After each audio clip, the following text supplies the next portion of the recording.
So good morning, everyone. Welcome to the webinar, MFF Check-in, Interreg in the Path to Post 2027. I'm Kevin Fulcher with Interreg. Hopefully you can hear me well.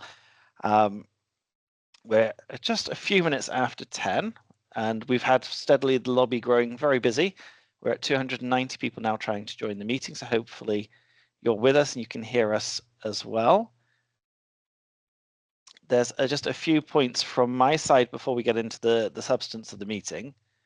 And we are going to start with this stuff now while people still join, because I think you'll all be aware and very familiar with some of these procedural points. The first is this is a webinar, so it is recorded by default, and we're very grateful to DG Regio for permission to share that afterwards as well. On our side, if you have any concerns about having your face in the recording, please do keep your camera off. And equally, you are able to rename yourself if you're worried about your name being caught in the recording. The agenda is mentioned for today. There's updates from Regio's side, a few small updates from Interreg side, and then a slight change to the event that we organised in September. On a similar note, we are going to have a slightly longer break. So not just a break, but a slightly longer break, because we want to use that time to help us with the Q&A and to ask your questions, and more information about that will follow. The most important thing from my side in the introduction is that you're aware of how to use the Q&A tool. We know this is a little bit of an issue for those of you on non-app based access, but hopefully you can see in the top menu of Teams that there's a tab that says Q&A, and this is where you'll be able to ask questions today. The chat is for technical issues. We will close that shortly to not cause confusion. We know it's very confusing when things are buzzing in 3 different directions. So this is one of our controls here. And then lastly, the appeal from us is to use the break wisely. First off, also to refresh yourself, but please, if you help us by asking questions before you then take 10 minutes for a break, that will help us make sure we ask Maury as many interesting questions and useful questions as possible in the time we have today. This should be the screen that you'll be looking at when you click on the Q&A, and here you can see my black circle, which is the very important thing to switch between questions and discussions. What's particularly important here is only questions can be upvoted, so please focus on asking questions, not starting a discussion, and you will need to just check which one you're doing when you ask your first question. The all-important bit on the left-hand side of the blue box, you can see there's an arrow pointing upwards. This is how you can upvote the questions, and this will be what influences which questions get asked today. We'll try and group questions around key topics, and we'll use that to steer the Q&A. Now, that was the promised 3-4 minutes on logistics and interventions. We're at 312 people in the room now. This is my chance now to stop sharing, because the next thing I do here is hand over on the Regio side. So I ask Maury if he's still with me. Yes. And Maury, I believe you're ready to share your presentation, and I can then basically sit quietly for a while and you take over. Very good. I will ask the time-honoured question at the start of such events. Can you see my slides? We see the slides very clearly. Very good. Okay, let's kick off. Good morning, everyone. Thank you for joining us this morning. What we would like to do from our side, and I have Simona and Oana either side of me to answer the difficult questions that we get to later on. What we'd like to do is give you an update on where the future of Interreg stands at the moment. For those of you who joined us back in September at the first of these events, what we said we wanted to do was to try and keep you up to date with what's happening as part of the regulation preparations and the negotiations on the future of Interreg. Now, a caveat, of course, to start, this is not a negotiation meeting, it's a seminar to give you an update. The negotiations continue with the co-legislators, the Council and Parliament, and we'll come on to that in a second. And if all information flows inside member states in particular are working perfectly, then you may know quite a bit of what you're going to hear in this seminar this morning, because you will have information cascaded down from your cohesion policy attaches in Brussels to your various ministries, regional authorities, organisations, etc. On the off chance that that information flow in certain member states or certain countries is not working perfectly, then this kind of explains the rationale behind events such as today, where we want to kind of share with the Interreg community where we stand. And of course, particularly the second part of this morning's session, as Kevin mentioned, is the chance to have a bit more of a discussion about some of these elements amongst the Interreg community directly. You know, we don't often get the chance to have 300-400 people sitting around the metaphorical table discussing this, and that's really one of the main aims and objectives of this morning.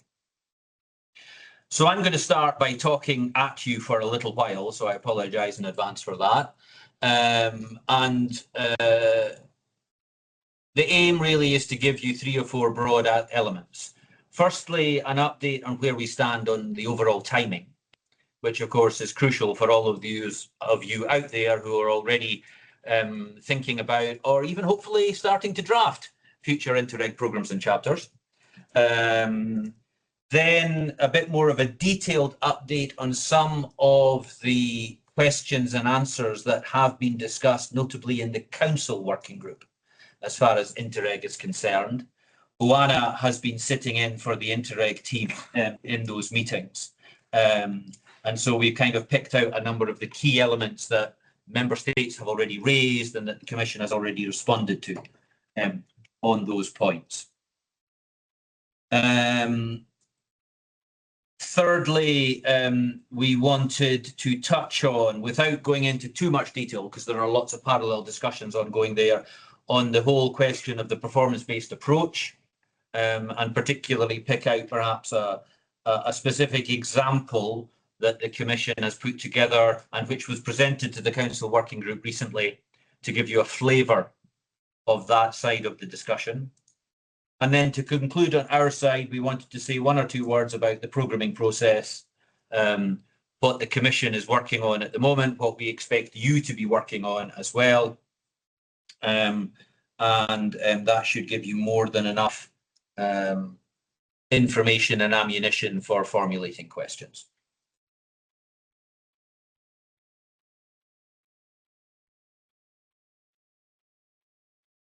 So to start with, a brief reminder of the new structure of the Commission's post-27 proposals. As you will all know and be aware, the structure looks rather different from the classic approach that has existed during the 21-27 period, or even previously in 14-20. At least when you look at the structure of the individual regulations themselves. When you take a step back and look at the wider construction, there are in fact similarities with how we have been, how we've made proposals in the past. And that's really these 3 main blocks, if I can call those that. So we have horizontal regulations that apply across the entirety of the budget. And those have always existed, usually simply an MFF regulation, which establishes a number of core articles applying to the functioning of the budget, as well as the actual financial allocation of the budget itself. The second column, here called the plan regulation, is the equivalent of the common provisions regulation now. So a horizontal regulation governing a large group of shared management funds, trying to establish, to the extent possible, common sets of rules to apply across those funds. And the third column, fund-specific regulations, where you have regulations explicitly describing rules or policy elements in relation to particular funds. And as I say, those 3 blocks have always existed in Commission proposals.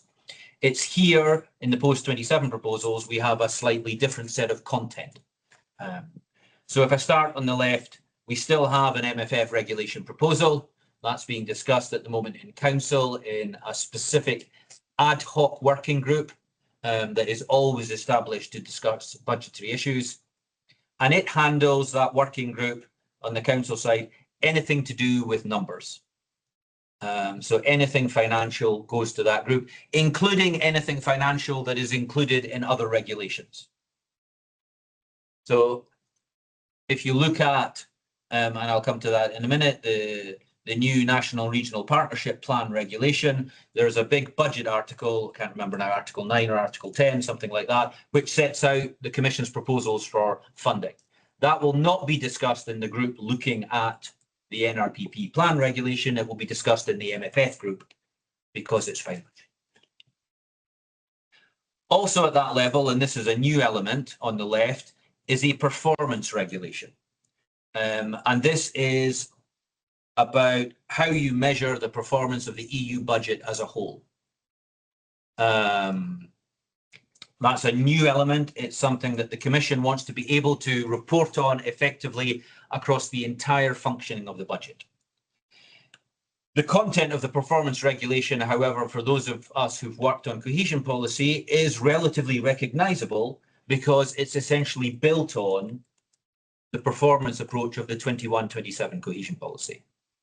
You have environment and climate tracking, gender equality scoring, you have common intervention fields, you have common indicators, etc., all of which are drawn from and inspired by how cohesion policy functioned in the 21-27 period. It's just that it's no longer contained only for cohesion policy, and it's raised up as a separate regulation across the entire budget. Then your middle column, which I've already touched on, is the National, Regional and Partnership Plans. This is, as I said, effectively a continuation of the Common Provisions Regulation. It's expanded because it now covers particularly agricultural and rural issues, a number of different funds and funding that was not covered by the CPR. But it's very much about trying to establish a common set of rules that apply across all shared management. This is something that's been demanded time and again in the context of reducing administrative burdens, of maintaining and increasing simplification, having not to have to apply different rules when applying for different shared management funds, giving certainty in particular to beneficiaries. And then on the right-hand side, you have what is now a smaller number of fund-specific regulations than the Commission had in the past proposed. And the core one for us and the focus of our discussion today is a regulation that is formally shortened to the ERDF Cohesion Fund Regulation. It is very often called the ERDF Interreg Regulation because half the articles actually cover Interreg. And indeed, you've already heard some people simply calling it the Interreg Regulation. And one of the elements in and around that, and the need for that, as you all know, is that it's all very well establishing common rules in the middle column for shared management, but what happens when you're dealing with multi-country programs?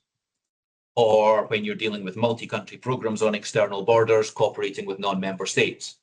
Your standard internal Commission rules for shared management don't always apply, and hence the rationale behind having specific Interreg rules in a fund-specific regulation.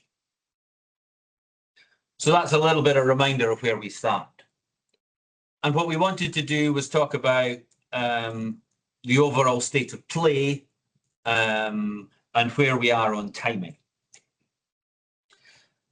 When the Commission makes a proposal, as it did back in July, those regulatory proposals are sent to the Council and the Parliament. The two institutions are called the co-legislators because together they decide regulations. The Commission proposes, the Council and the Parliament dispose.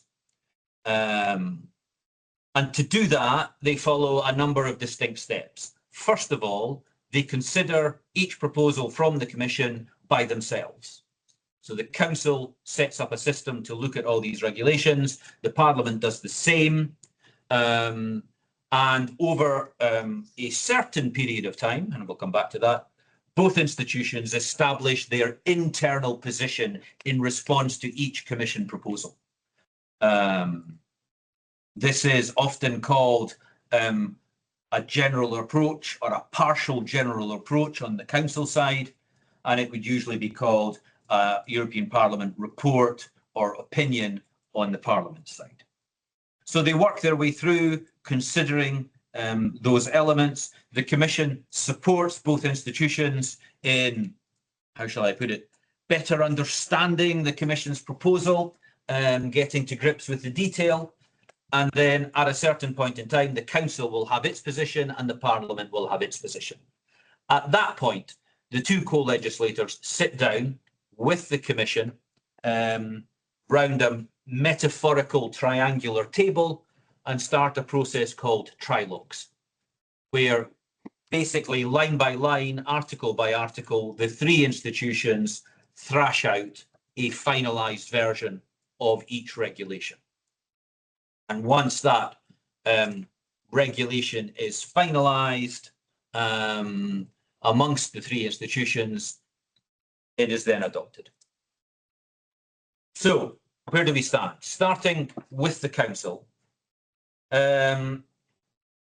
Overall, the Council started its process pretty much immediately after the Commission's proposals. They have set up a new structure for considering the proposals.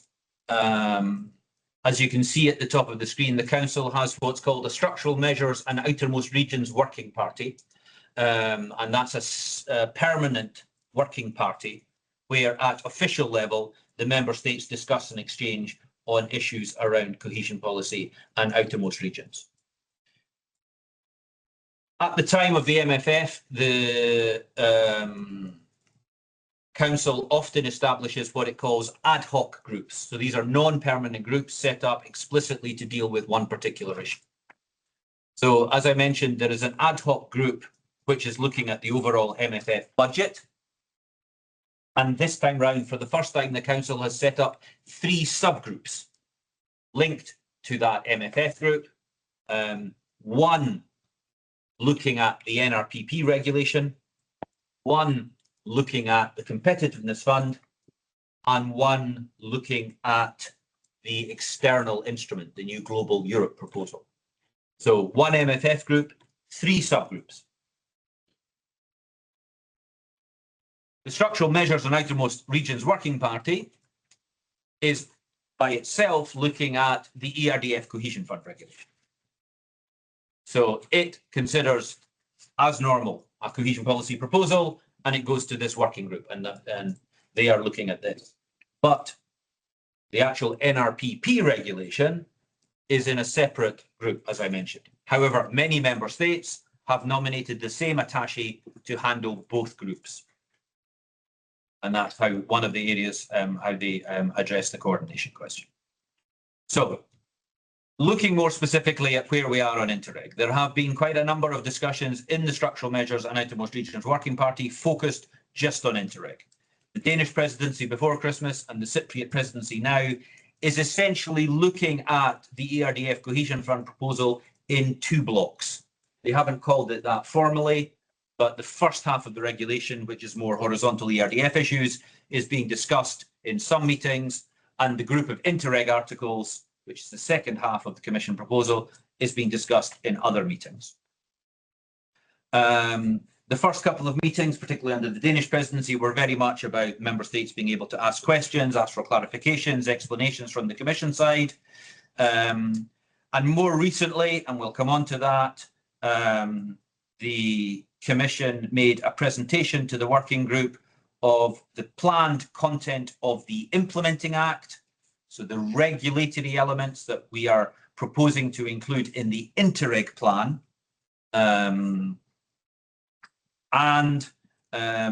As I mentioned just at the beginning of this month, the Commission made a detailed presentation of examples of milestones and targets and how the performance-based approach could function in an Interreg context. The job of the presidency in these discussions is obviously to take on board everything that the Commission is explaining, hopefully, but also to listen very much to everything that member states are asking and member states are looking for from the Council's position in response to the regulation. And what the presidency does at certain stages of the discussions is produce a proposal based on the Commission regulation proposal from last July, which includes track changes. And these can be additions or deletions. And this is what the presidency puts on the table and says, this is our proposal for a council position in response. What do you think? And these are discussed at regular stages through the process as well. So you can see here that the very first of these was discussed at the beginning of February from the Cypriot presidency.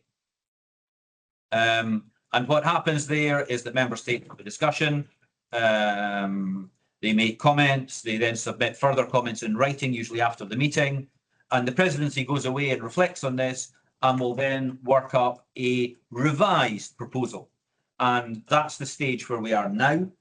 The Cypriot presidency is reflecting on the reaction to its first draft. It's working on a second proposal, and its intention is to have a discussion in the working group on the 30th of March in response to that second council proposal. Presidency, I should say. The Cypriot presidency hasn't put down an exact timeline in writing, but the indications are that they do want to reach a council position on the Interreg articles, and indeed possibly on the whole ERDF Cohesion Fund regulation, except the financial bits, by the end of its presidency. So June this year, we could have a council position responding to the ERDF Cohesion Fund regulation. In parallel, there are also discussions going on in the relevant ad hoc working groups on the National Regional Partnership Plans, on the performance regulation as well. Here too, I think the Cypriot presidency wants to move as far as it can. The National Regional Partnership Plan regulation, of course, is much longer than the ERDF Cohesion Fund regulation. It's been split into something like 6 or 7 blocks, and the different blocks are discussed at different meetings. I think my interpretation here would be that the Cypriot presidency is hoping to have a council position on as many of those blocks as possible by June, but they may not be able to finalise the whole thing. As I say, that's simply my reading. The Cypriot presidency may be more ambitious than I'm thinking at that stage. So that's the council. And as I say, we'll look at some of the detailed discussions in the next bit of the presentation. But then turning to the European Parliament. In contrast to the Council, the Parliament did not start work immediately. It received the Commission's proposals back in July for the simple reason that the Parliament was extremely unhappy about the content and shape of all the proposals. The normal process for the Parliament is once it receives a regulation proposal from the Commission, it identifies which of the Parliament's committees will be the lead committee considering that regulation, and they will nominate a rapporteur, to switch to Franglais, who will lead the consideration and analysis of the proposal and will be responsible for drafting the Parliament's response. For important regulations, and important means the Parliament considers important, you may get co-rapporteurs. So you may get 2 different politicians from 2 different political parties to lead on that process.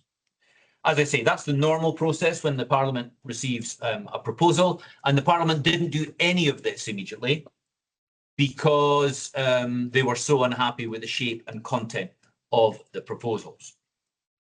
And indeed, up to and including early November, the Parliament was still threatening potentially to try and reject the entire package, which has never been done before. In the end, they didn't. There was an exchange of letters early in November where the Parliament set out its principal reasons for its unhappiness, and President von der Leyen responded to that letter. And if I can summarise the two principal issues that the Parliament was especially unhappy about, concerned the amount of guaranteed funding for rural areas and the role and responsibilities of regions in the future implementation of the national, regional and partnership plans.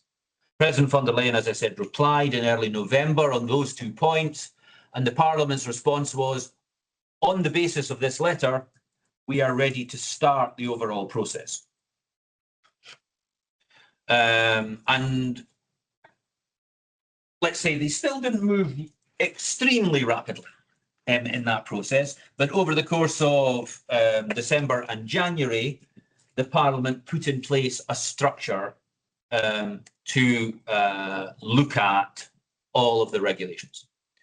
Now, the Parliament also faced challenges here because of the different nature of the structure of the regulations. It's much more difficult for the Parliament to find a political compromise about which committee should lead, for example, when a regulation covers multiple policy areas. So what they did, as a couple of examples, on the National Regional Partnership Plan, they set up a joint committee structure, which is possible under the Parliament's rules of procedures. And that is, here they have nominated 3 committees. So the Regional Development Committee, the Budget Committee, and the Agriculture and Rural Development Committee to lead on considering the National Regional Partnership Plan. And usually, but again, that's up to the Parliament to decide, that means that they can have kind of a mega committee meeting with members from all 3 committees taking part.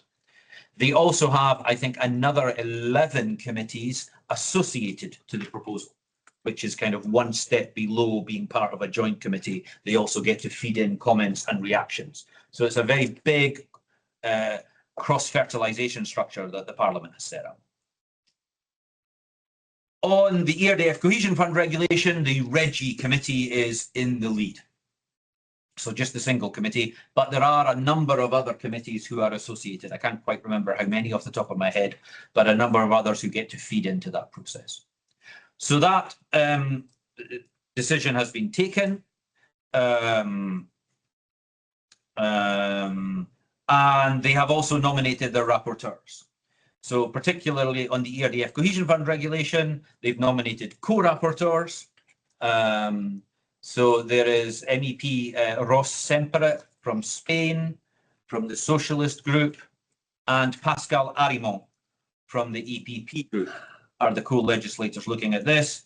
And if you allow me a biased opinion, the fact that Pascal Arimont is again working on Interreg is extremely good news for Interreg generally.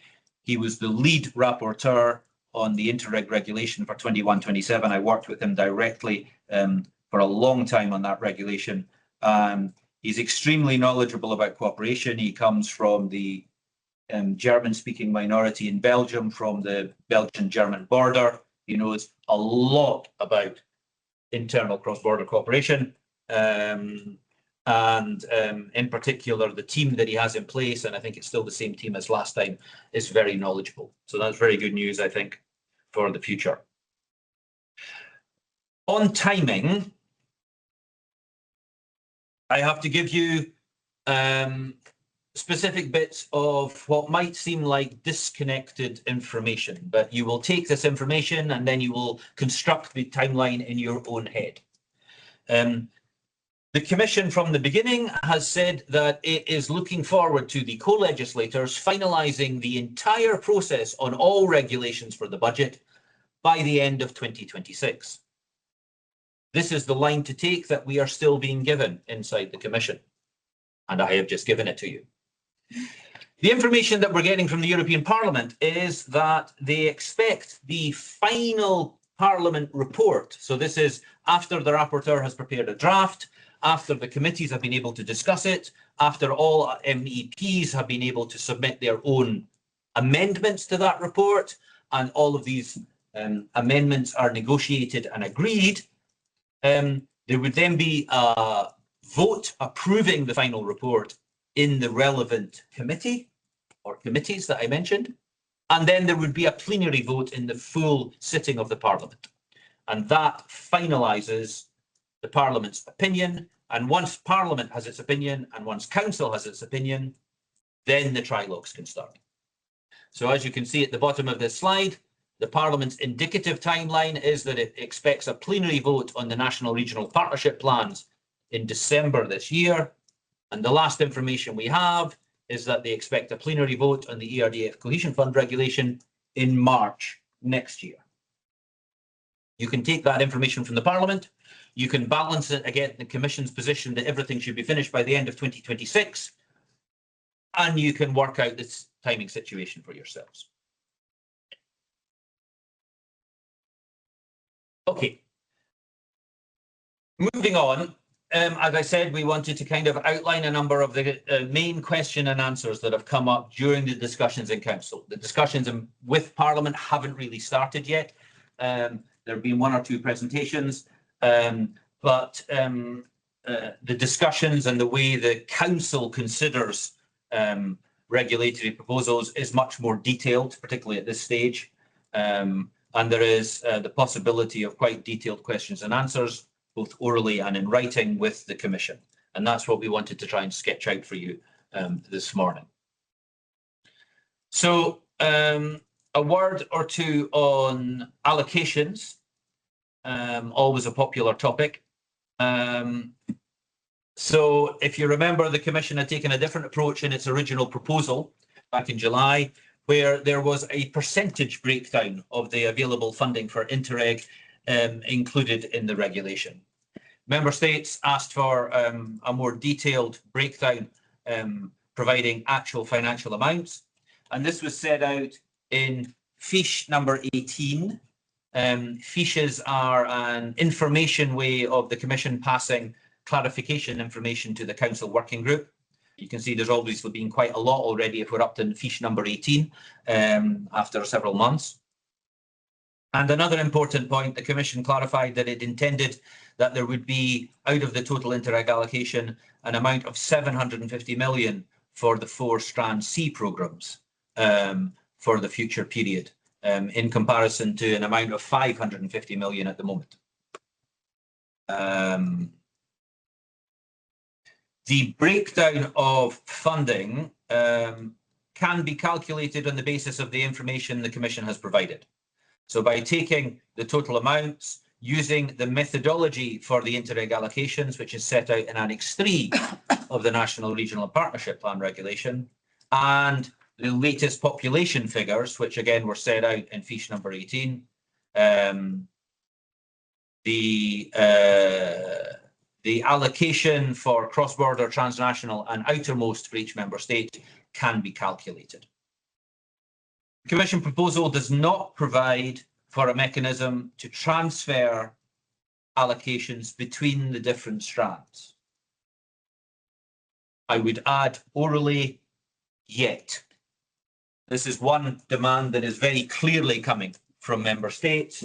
I think it's evident that the Cypriot presidency is listening to that very closely, and I suspect we may see something on such a mechanism in the second Cypriot presidency proposal later this month. Keep your eyes out for that. On the social and climate targets, these are targets that are established at the EU budget level. The Commission wanted to avoid an approach which happened a lot in the past, where bits of the budget were ring-fenced for specific types of action. And rather than taking that ring-fencing approach, the Commission tried to establish headline targets at the budget level for a number of key policy areas.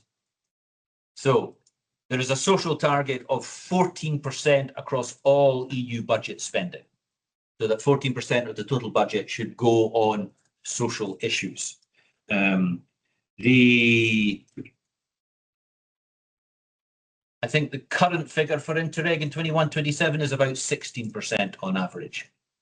So inevitably, I think the types of programs that we support, if we think particularly on cross-border links, etc., then there are going to be a lot of social spending. So I don't think a 14% target should be too problematic from an Interreg perspective. It's also an area that I would mention that Pascal Arimont was very keen on during the 21-27 discussions. Policy Objective 4 is very visible, if you like, in the 21-27 Interreg programmes, particularly because of the Parliament's position. The second main horizontal target that exists is the climate and environment target, which is 35% of the total EU budget should go on climate and environment spending.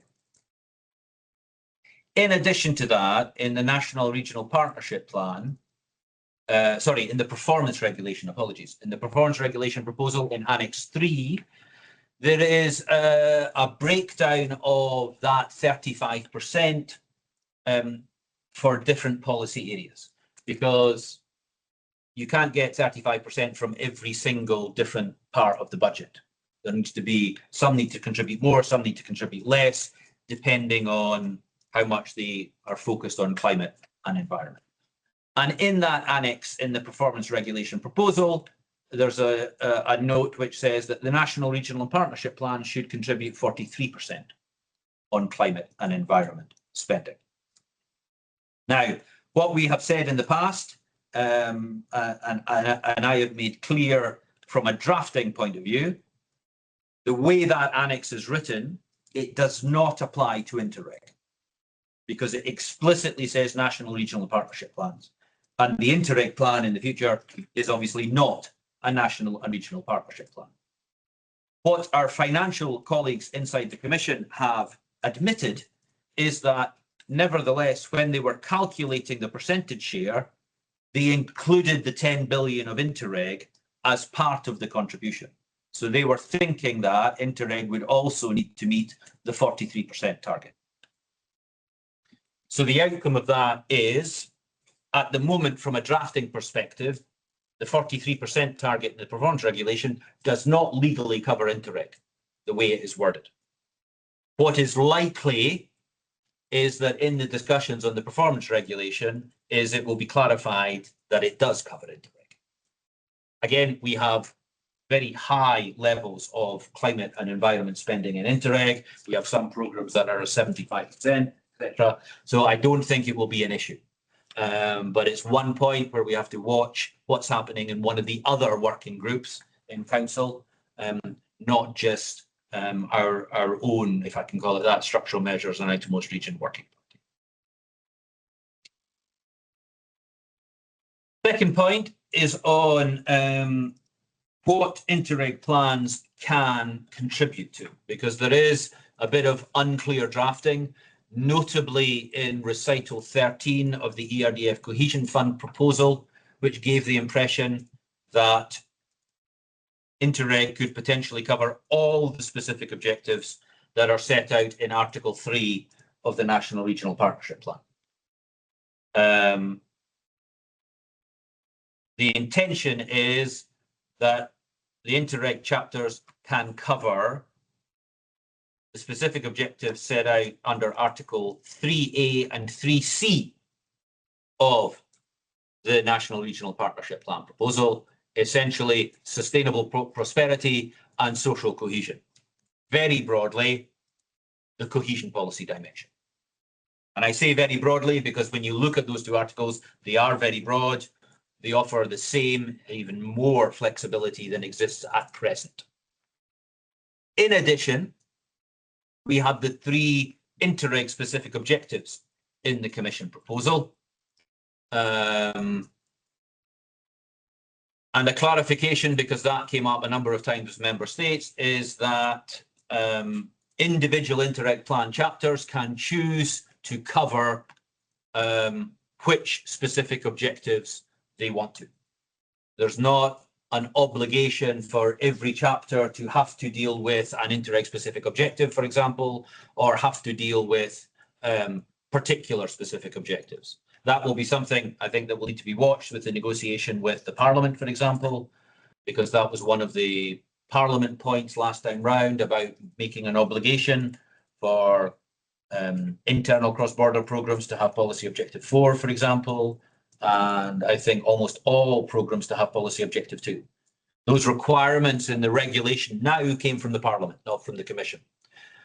So at the moment, the rationale here, the points that you can see on the screen, are about enabling and encouraging flexibility, because, as we know, Interreg programs differ greatly from border to border, from transnational area to transnational area, and they need to choose the right combination of objectives to address their own needs. That's not to say that the Commission will not come along and talk to you about what the Commission thinks would be sensible and logical choices for the specific objectives to cover. I can guarantee that we will, and we'll come back to that a little bit later on the programming discussion. In relation to the external border dimension in particular, you're aware that we have added a new specific objective addressing more resilient regions bordering Russia, Belarus, and Ukraine. You can see here that this aims to foster regional economies and societies, increase safety and civil preparedness, tackle issues such as depopulation, addressing disinformation, and of course, by having a specific objective, it will enable us to more easily track the expenditure and support going to these particular regions. So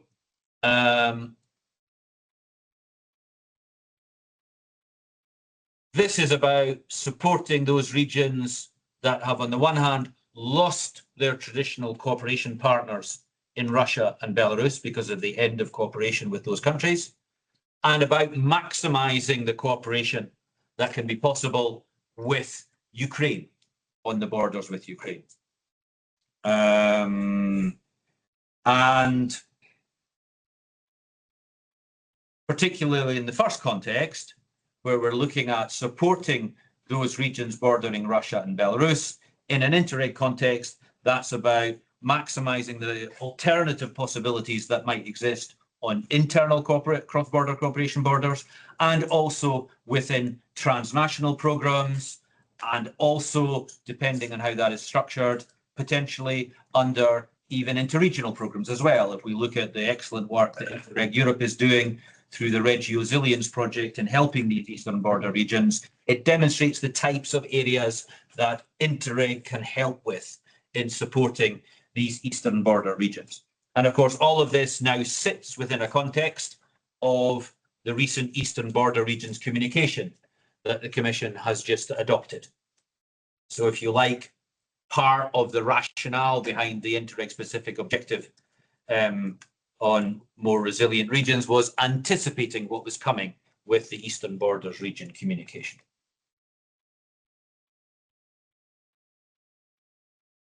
On questions of eligibility, which a number of member states have raised during the discussions, we come back to the standard position that payments from the Commission to programmes will be made on the basis of fulfilling milestones and targets. It will not be on the reimbursement of costs. As a result, and in line with the overall Commission rationale for the budget in the future, the ERDF Cohesion Fund proposal does not include specific eligibility rules for Interreg, because the ERDF Cohesion Fund proposal, and indeed all the Commission proposals, do not regulate relations between the programme level and the projects. That's up to the programmes, or as we call them in the future, the chapters, to deal with. Having said that, what's clear from the discussion in the structural measures group is that a lot of member states attach a great deal of importance to the common eligibility rules that have existed for Interreg since about 2015, if I remember rightly, over the last decade, in both periods. And the fact that because you're operating with a multi-country context, having standardized European level common rules can be hugely beneficial for programme implementation, for the relationship between programme authorities and projects. So this is something that has been emphasised quite a lot. Our thinking on the Commission side is that this level of detail could be something that could be included in the Interreg plan. as part of the regulatory aspects to be included in the plan.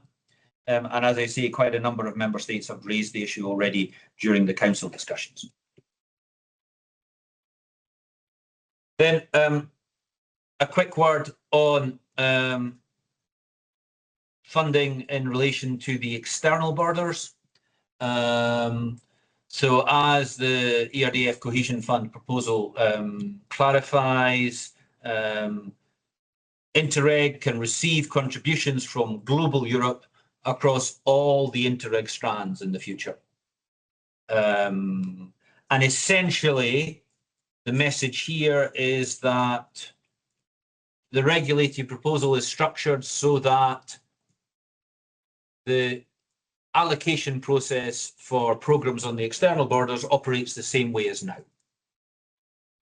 So member state X will decide we're putting a certain amount of money on our external border with country Y, at which point we in Regio will go along to our colleagues managing Global Europe, knock on the door and say, could we have a certain amount of money, please, to match up with this ERDF funding so that this can be combined together into a single amount for the successful implementation of this external cross-border program.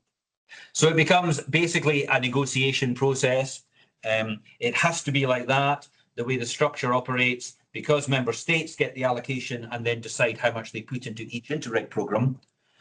That has to be part of that process before we are able to kind of clarify how much will be needed to match that money, or even more than match, which is the case in some programs in 21-27, in order to be able to provide the complementary funding between cohesion on one hand and the external budget on the other, and then to combine the funding into a single amount, as we've done very successfully in this period. And once that amount is decided, it can be used anywhere in the programme area. There is no longer a breakdown of internal or external funding, as you know. So the idea here was to confirm that this will flow in the same way as in 21-27, but we will need to be a little bit further down the line until we have a better picture of the amounts required and the available funding on each of the various external borders. And a number of the articles in the ERDF Cohesion Fund proposal do go into more detail in relation to the external borders programs for Interreg. And this is also about maintaining an appropriate parallelism in the regulations, because obviously all of the elements around cross-border cooperation and Global Europe supporting Interreg are at the regulation level for Global Europe. So we needed similar parallel articles on our side. And again, the clarifications that we were able to provide in the Council Working Group were to make clear that the overall process here is about operating the same way as we do now. A word particularly maybe on the financing agreements. We've proposed the same deadline as exists in 21-27, so that financing agreements have to be concluded by the end of the year after the year of the first budgetary commitment to the programme. That's not a specific requirement in the financial regulation. You don't have to have a cut-off date for financing agreements. But in our view, and based on experience, we think you need one in order to concentrate minds and targets. You have to have a cut-off date so that early enough in the programming period, you have a programme up and running.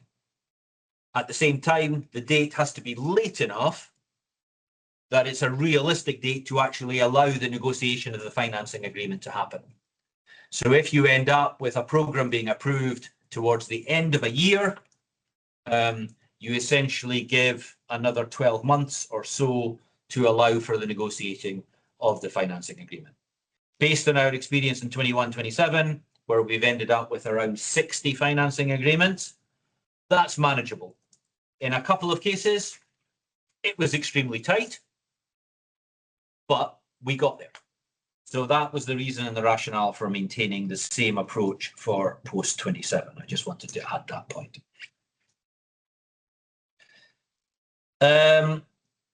Finally, in this part, we just wanted to underline the requirements about the contents of each Interreg plan chapter. As we've said, the aim and the rationale here is to simplify and streamline to some extent the administrative burden. So rather than negotiating and approving a 100-page or a 200-page Interreg programme, we will approve a summary of any future programme, which will cover the key information. And the key information are the bullet points that are set out here.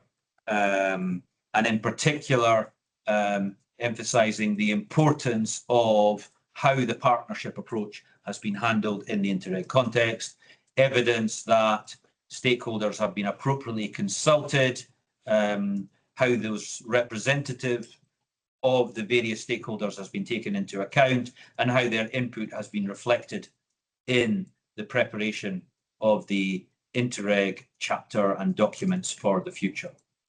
So it's just to emphasise the partnership approach, which again, generally Interreg handles extremely well. Right, I'm just watching the time. We then wanted in the next block to touch on, as I said at the beginning, what the Commission has proposed as part of the Implementing Act. So the level below the ERDF Cohesion Fund regulation, the future Interreg plan, which will contain, in addition to the individual chapters for each Interreg programme, will contain a series of articles clarifying implementation issues for Interreg. The reality of this, as many of you will know, is that there are a lot of articles in the current Interreg regulation which are considered necessary for effective implementation of multi-country programmes. And we know they're considered necessary because we negotiated them last time for the 21-27 period and said these are necessary for Interreg to function. And Member States and the Parliament agreed, which is why you have the Interreg regulation you have. This time round, the decision was taken, let me put it in the passive tense, that we should not have such a long, detailed regulation for the Council and Parliament to look at, but that, nevertheless, we have continued to insist on our side, there are a lot of elements here that are still required to make Interreg function effectively. And what we did, and what Oana put a lot of work into in particular, was we constructed a presentation to the Council Working Group where we set out the types of element which we still think are necessary to regulate about, and which we would propose to include in the Interreg plan. And we've got a series of slides here which summarise these things, and helpfully we provide you with a link to where they currently exist in the 21-27 regulation. So you can see here the full list of the future Interreg plan chapters, the list of programmes essentially, the designation, the name of each programme area, what it's called, the amount of money from the cohesion side, and where applicable, the amount of money on the external budget as well. A more detailed description of the 4 strands and the geographic coverage and eligibility inside those 4 strands is also required. The point that I touched on earlier, the possibility of transferring resources between strands for Member States, the importance and the functioning of partnership inside Interreg projects, the possibility to use territorial and local cooperation initiatives, how the group of auditors and the audit of Interreg projects will function, the importance and how recoveries will function in a multi-country context, and how relevant programmes will contribute to the implementation of macro-region and sea basin strategies. Then, rules and requirements for those bodies or people dealing with management verifications.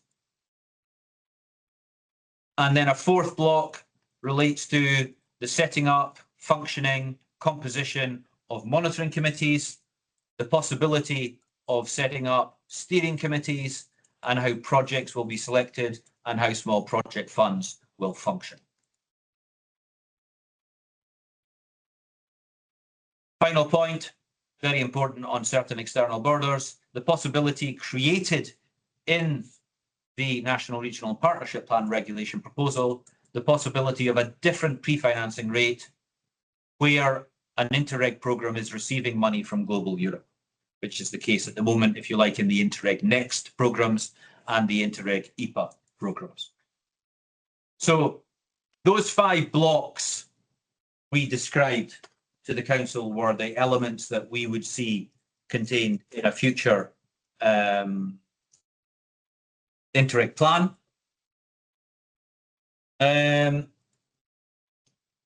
Member States' responses on these were, generally speaking, we very much agree with the content because we agreed with it for 21-27.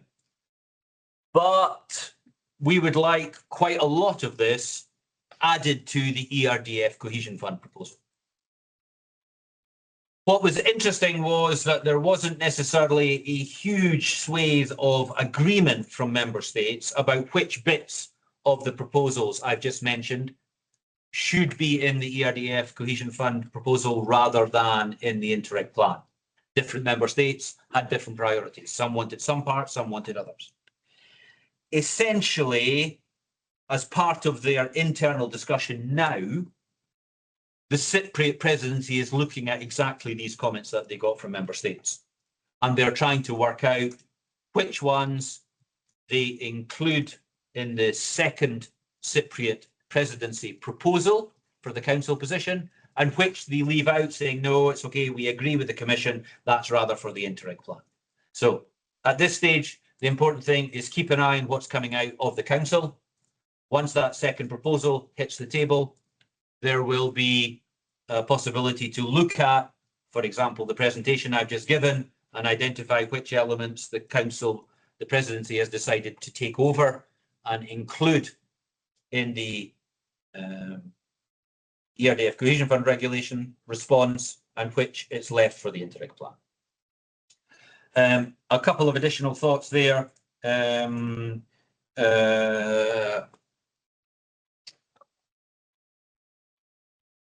This is still, of course, relating to discussions with the council because the Parliament hasn't really started yet.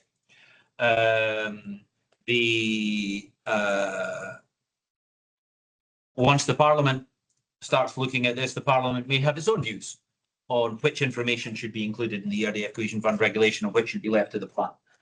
My personal guess would be it's very likely that the Parliament will want to see even more than the Council potentially included in the ERDF Cohesion Fund regulation, because then the Parliament gets a say on the content. If it's in the Interreg plan, it's an implementing regulation, and then the decisional power is with the Commission. And the Parliament tends to get less enthusiastic about that. Let's leave it like that. So that's very much an up-to-date state of play where we stand. Watch this space over the next couple of weeks for a Cypriot presidency second proposal, which will give you a better idea of the council thinking on exactly these type of issues. At its heart, maybe the point to final point on this is to emphasize that there's not really a great deal of disagreement on the actual content. It's not that people are looking at the negotiation of the actual wording, it's very much more about where it sits in the hierarchy of regulatory proposals. Okay, on to everybody's favourite topic, the performance-based approach. And as I said, this was a quite detailed presentation in the Council Working Group recently about how this operates and functions for Interreg. As I said, I don't want to go into too much detail. because it's not the main focus of the discussion today, but nevertheless, I wanted to try and sketch this out because this is a core fundamental issue for the future. This is the overall direction of travel for the EU budget. The overall budget itself is going to be functioning on the basis of a performance-based approach. We need to move with the times. We are not going to be in a situation where we can say, yes, the entire EU budget is going in that direction and Interreg is going to stay here and we're going to go this way. That's not going to work politically. It's going to look extremely bad for the policy if we say that we're unable to adapt to this type of approach. And ultimately, further down the road, he said optimistically, in the same way as we see, for example, with the situation with technical assistance flat rate, I hope that we may be sitting around the table in 5 or 6 years and everybody's going, thank goodness we switched to the performance-based approach. This is so much easier than monitoring every single last cent being spent. Here ends the party political broadcast for the optimistic party. Okay. So the rationale here is about constructing, in the same way as we currently construct priorities in a program, we construct measures to be included in the chapter with an identification of how much money is needed to deliver that measure, what the milestones and targets we establish to attach to those measures, and ultimate payout values when we deliver on successfully reaching those final targets in particular. And as part of this process, of course, because you're switching to this kind of approach, we have to have in place a process for how you verify that when somebody says, yes, we've met this milestone, yes, we've met this target, how do you verify that they actually have done? So you need those verification mechanisms in place as well. And as I mentioned at the beginning, this is all within the overall framework of the performance regulation. The aim and objective here is to be able to construct a picture from the overall budget about how the budget is performing as a whole, and how it is delivering on the milestones and targets at the budget level in particular, rather than at the level of each individual policy area or each individual fund. So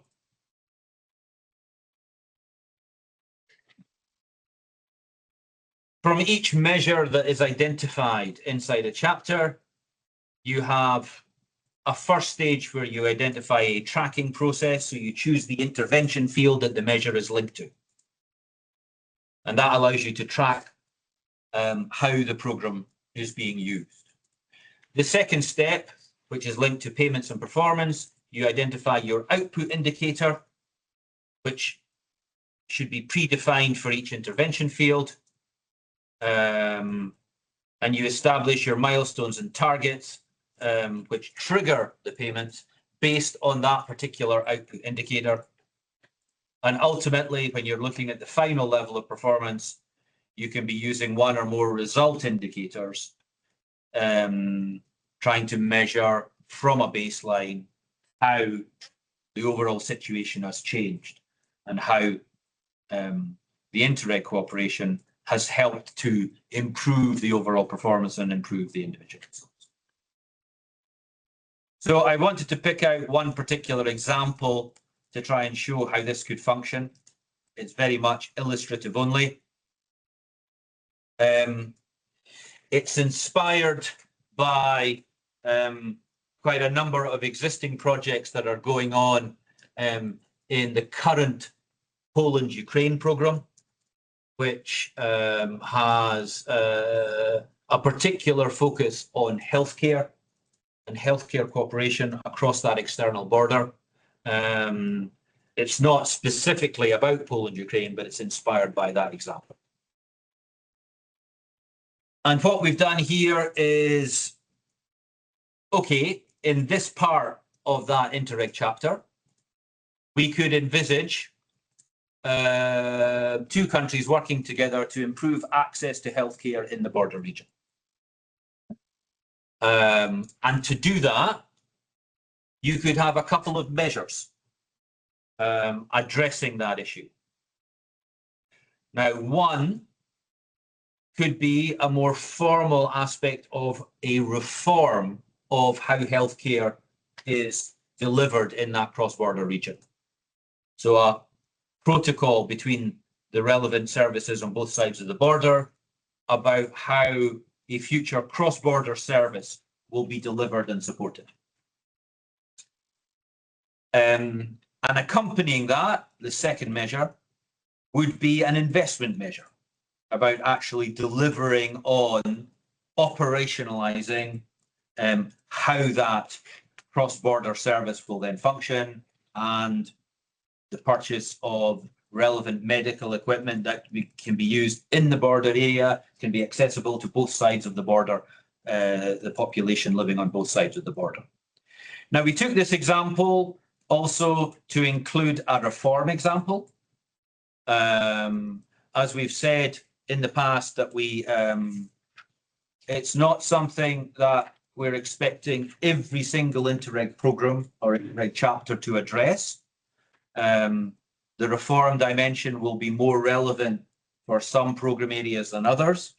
But it's another element that the Commission attaches a great deal of importance to for the whole budget. And that therefore it's going to be very helpful if we have a number of clear examples where we can talk about reforms in an Interreg context. I think it's something that will be especially relevant on certain internal cross-borders. If we look at elements in relation to border obstacles and addressing those kind of aspects. It may be possible in some cases under the transnational programs, depending on the particular program area and how a reform might be constructed. My own view is it's going to be much less relevant in the context of the interregional programs or the outermost region programs. I think it's more difficult to envisage effective reforms in those areas, in which case we would have a chapter which would be constructed of investments. So as I say, it's not something where we're imposing an approach, but we wanted to give you an idea here. And the reason I mentioned that, that this is inspired by what we're seeing in the Poland-Ukraine current programme is that this type of action would probably fit very well under Interreg specific objective 1, improving cooperation governance. But in the future, it could also fit under the new Interreg specific objective 3 on resilient borders with Ukraine, for example. It would be possible to fit under both. So as part of this process, then you need to construct your two different measures. So you have the reform measure and an investment measure. Now, the interesting aspect of the discussion, which is still going on with Council in particular, is that the Commission expects reforms would have a zero cost. Because it's a reform and not an investment, that there wouldn't actually be any costs attached to that. I have to admit, personally, in a cross-border context, I'm not completely convinced myself. If you're constructing a reform, you're still going to have costs around that, even if it's potentially the cost of a study to examine possibilities, staff costs for actually putting together, you know, a working group or this kind of thing. So, and feedback from member states are not just on the Interreg side, but more generally that they are unconvinced about this kind of zero cost aspect. But this is the, as I say, just an example. And then underneath that, you can see an investment proposal and the estimated cost related to the investment. You then have a breakdown in milestones and targets. So again, the reform, in this kind of case, it would be final notification that the agreement on the protocol for cross-border healthcare has been signed and finalised. And on the basis of that, and of course that's very easy from a management verification point of view. Show me a copy of the signed document. Finalised, you've delivered this reform, it is put in place. You then trigger the payout value that you've estimated at the beginning of the process and agreed with the Commission, and in this case, 540,000. I'm not sure where we got the 40,000 from, but okay. So there we go, 540,000. Complementing that, you have the milestone and target breakdown then for the investment measure example that we used. And here you can see again, this is constructed of a number of different elements in relation to the milestones. So first of all, you establish project management structure gets put in place, and that triggers a certain first payout. You then have operating procedures for the joint medical teams notified and established, and that triggers a second payout. And these kind of, if you like, more procedural payouts at the beginning of an investment process obviously provide an funding flow in performance-based approach. And this is one of the elements that you have to factor in performance-based. Obviously, if you're doing it on a cost basis, you spend a bit of money, you make a claim, you get a bit of money back, and then you can use the money you get back to spend the next bit. So you've always got an information flow. Here, if you wait till something actually happens, for example, the third line, medical equipment purchased, how does the project actually function at the beginning? Because there's been no funding flow at the start. So you need a couple of more procedural milestones at the beginning in order to allow funding to flow. And then once the main targets get factored in here, for example, purchase of medical equipment linked with a payout value, and then final element, joint medical teams up and running and operational, triggers the final payment of the overall investment measure. So as I say, that's a quick run through on the performance-based approach. If you should have access to the presentation the Commission gave in the structural measures working group, which includes quite a number of additional examples, including some transnational examples. And the important point here is that the overall performance-based approach discussion continues in parallel. Programmes are working together on this. Interact is very much supporting that, and we have colleagues from both of our units working in partnership with Interact and programmes to develop and expand how the performance-based approach will apply effectively in the future. Okay. Moving to the final bit of my presentation, programming, or as I subtitled it, where do we go from here? So, in the preparation process for post-27, it's up to each Interreg partnership to decide how you prepare your future cooperation. As you will know, the usual approach is the establishment of a task force or a programming committee, and the name is again very much the choice of each partnership, usually established by the current monitoring committee. And indeed, very often it is the current monitoring committee wearing a different hat. That's very much normal practice, but there are no explicit rules on how you do this. Nothing in the regulations. It's very much a practical reaction to how you want to put this together. Some will rely very much on the existing programme authorities. Perhaps they will ask the managing authority to take the lead. That's quite often the case, particularly in large programmes with lots of member states involved. Sometimes, if it's a bilateral programme, maybe the member state hosting the managing authority will take the lead. But again, it's very much up to each Interreg partnership as a whole to decide how to deal with this. Input and preparations can be requested from various different sources, from current programme authorities, from national regional authorities, from technical assistance contracts, and coming back to the point we made about the importance of the wider partnership, it's very much also about wider public consultation, about drawing in input and advice from as many different actors as possible. And if possible, expanding beyond the existing partnership looking to identify new actors and new partners in that process. From our side, we're providing input in particular through a series of border profiles and transnational profiles with the support of both ESPON and also our TESIM technical assistance contract. And that's providing input for the programme partnership. It's also providing input for the Commission so that we also have more information on our side. But again, this is all very much about pulling together as much information as possible about how you want to take your future cooperation forward.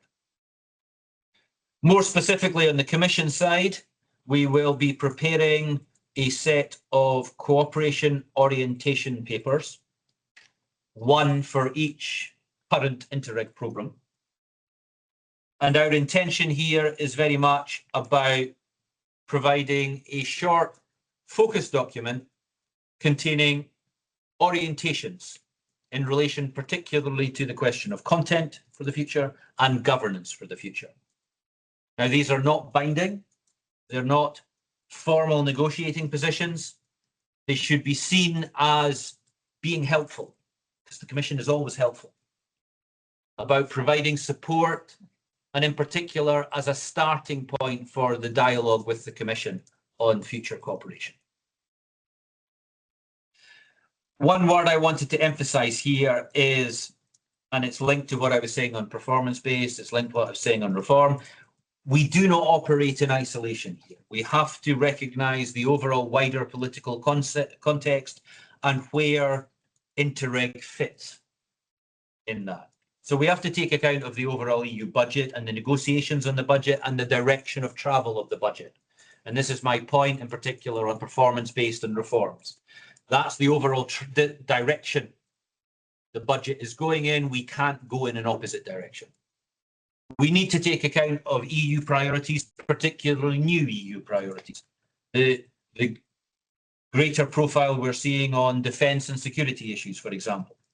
Particularly important, I would expect, for some of our discussions on the external borders in certain geographic areas, the Baltic Sea and the Black Sea, but elsewhere too.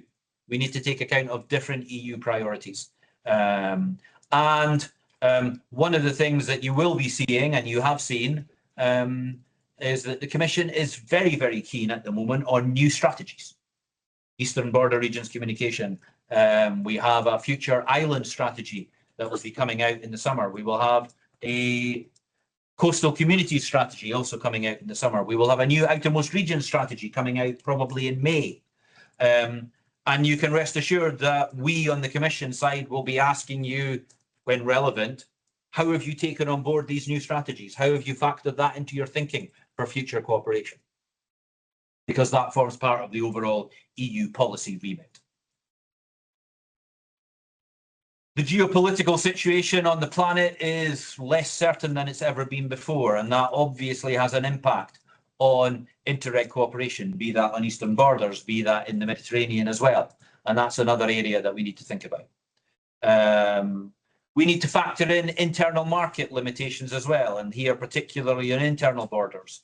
Even this far down the road, there are still real challenges on effective cooperation, on border obstacles that we identify on internal borders, and these need to be factored into Interreg thinking in the future. How can Interreg cooperation help address those?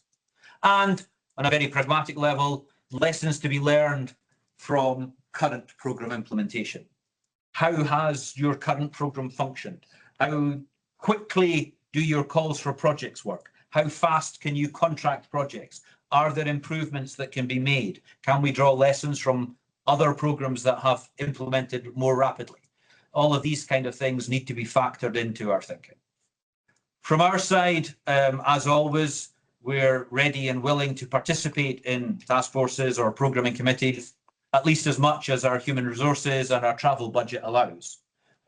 Often, of course, programming committees are back-to-back with monitoring committees, and that certainly facilitates our cooperation and participation. From a next steps point of view, I know that a number of programmes have already set up programming committees, are already getting underway.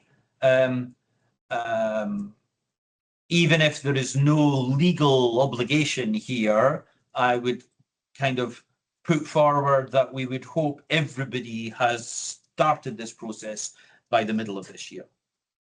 And there are a number of early key decisions that need to be looked at.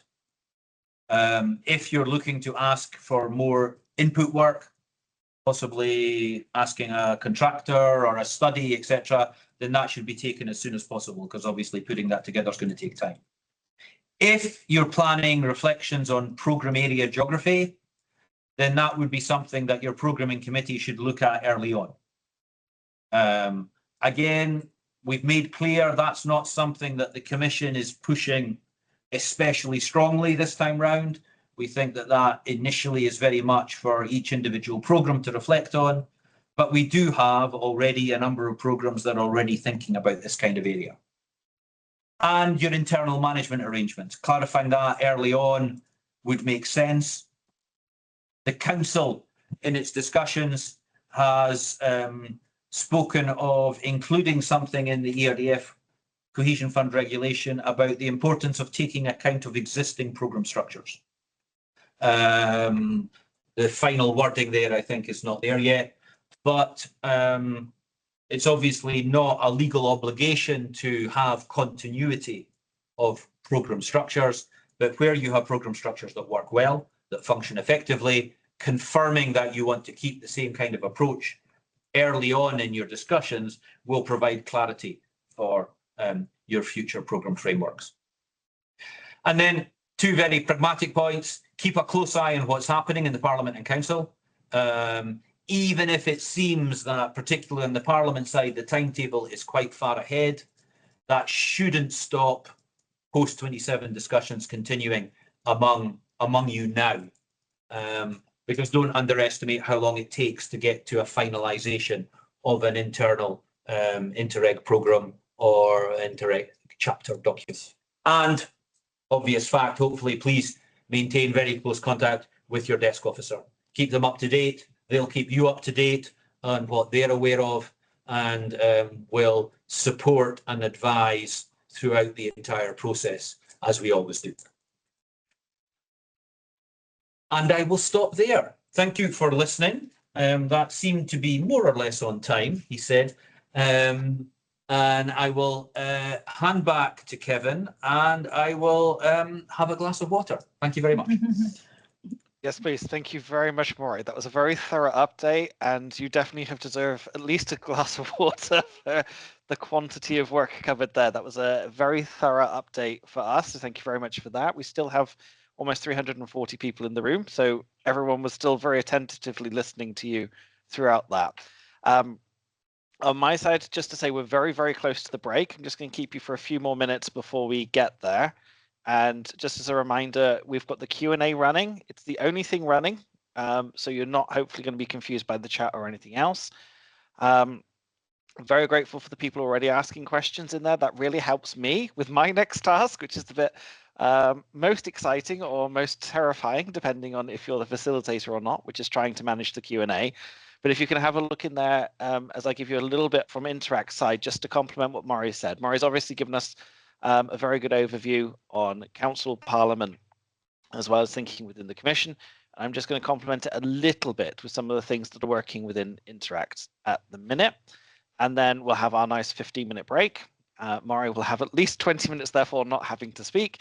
And then we'll come back for the Q&A, in which hopefully Regio collectively, Maury maybe in the first instance, but also his colleagues with him in the room, Simona, Oana, and Estelle, and the others, will be able to answer, hopefully, some of the questions being posed in the chat. And just as not the chat, sorry, the Q&A.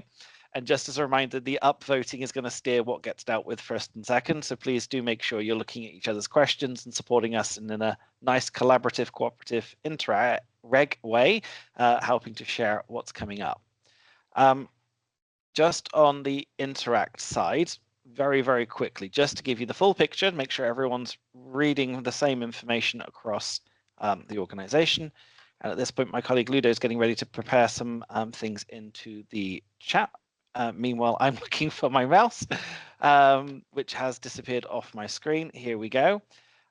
The first thing is complementing what Mario was saying there about the close work between Regio and Interact. We have the performers working group, and there was a presentation on the 20th of February where I think for more than 2 hours, there was an explanation about where the working group were, what had been done, and is a really good chance also to hear from the working group about how they're developing the concept within their own programs.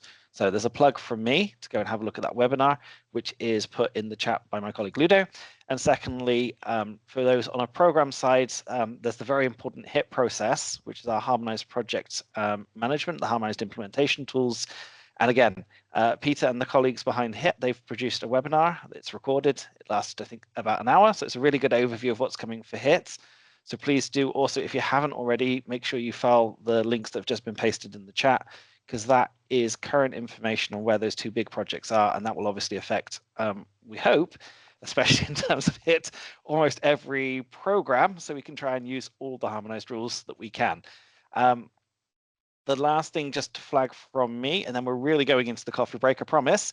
There are more things coming soon on performance-based approach. Obviously, this is a fast-moving topic. We've had 2 small meetings, February and March, which we can see evolution in thinking there a little bit more, and we're trying to respond to that as quickly as possible.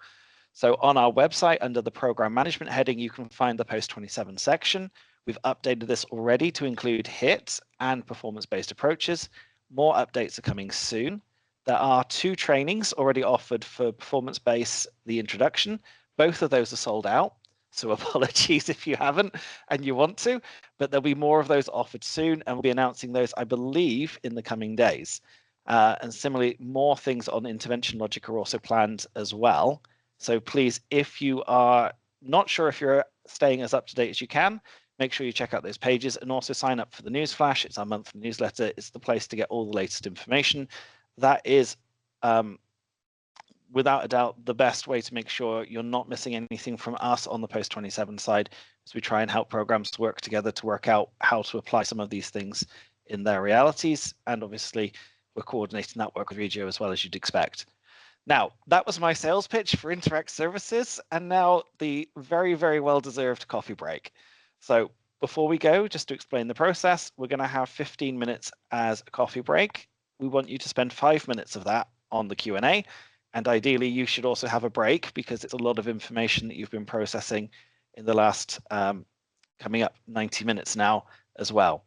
So please think, if there's a question that you've already got in your mind, please stick it into the Q&A now, and also have a look around on the other posts. Then please do give yourself a 10-minute break, because you've had a lot of information to process, and I think the Q&A is going to have even more information and maybe some more technical challenges for us to all work through together in terms of what this means in the Interreg reality.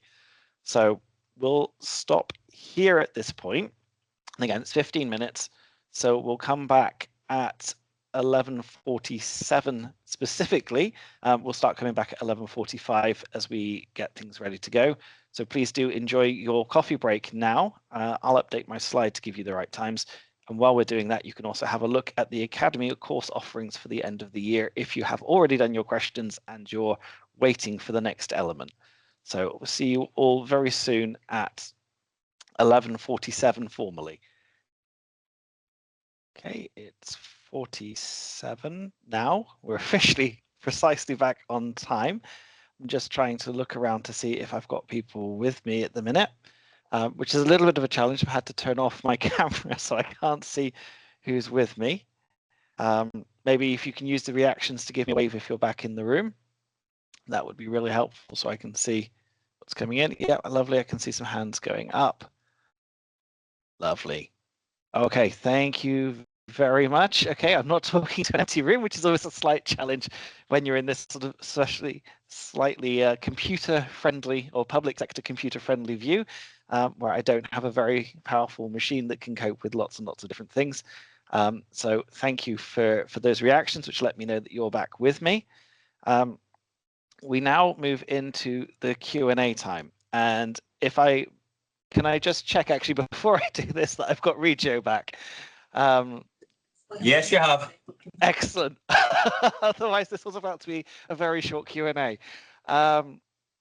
So lovely, thank you. I'll just ask my colleagues in the room to start lowering some hands that have gone up in relation to my request for an appeal for Are You Here? So just as a reminder, we've got great activity in the Q&A. I think you guys are going to give me a very, very busy next hour or so as I try and pull these together. To start with, just to say, I'm grouping these based on the upvotes, so please do keep using the upvotes. And we're going to take linked blocks to try and get through as many questions related as possible. And we rely here on Regio for their expertise, input, and kindness in the answers, and also where I get beyond my specialism and whether I get things confused as to what goes together. Some of the themes are quite broad to cover up the first things. I'm going to try and share the questions on the screen like I'm doing now. Apologies if I don't make this work. It's quite a challenge with so many questions, but we'll do the best we can. Let's see how long we can keep this going. So, Mario, first try and start you and the colleagues on the more gentle topic of the Interreg plan itself. There's a couple of questions there. I appreciate it's not split very nicely between them. I'll see if I can tidy that up for the next set of questions. But questions on sort of, first off, the process of the implementing act, how the text can be inputted from. Are you going to have feedback from the Interreg community? Question then on the orientation papers, also equivalent of an orientation paper, an input paper maybe for the interregional programs. And then we can come on to eligibility rules maybe in a second question in a second. But are you with me are you able to answer those? Do you want to take them one by one or try and deal with a group of them together? Okay, so on the writing of an implementing act, there's a specific procedure about how implementing acts are put together under under the European Union. It's a responsibility of the Commission. There's a process where a member state committee would be consulted to give its opinion on that process. But then it's for the Commission itself to adopt. In practice, we recognise how sensitive that is in this context, and that's one of the reasons why the presentation that I outlined was made in the Council Working Group to give the member states an overall picture of our thinking, and also allowing member states to react and take that into account as they're putting their opinion on the ERDF and Cohesion Fund regulation together. One simple way to answer the first question is that we are there isn't a specific plan process in place yet, because part of the work will be waiting to see how the council reacts and what possible elements the council adds to its position in the ERDF Cohesion Fund regulation. How can the Interreg community give feedback on the text itself? Well, part of the idea is that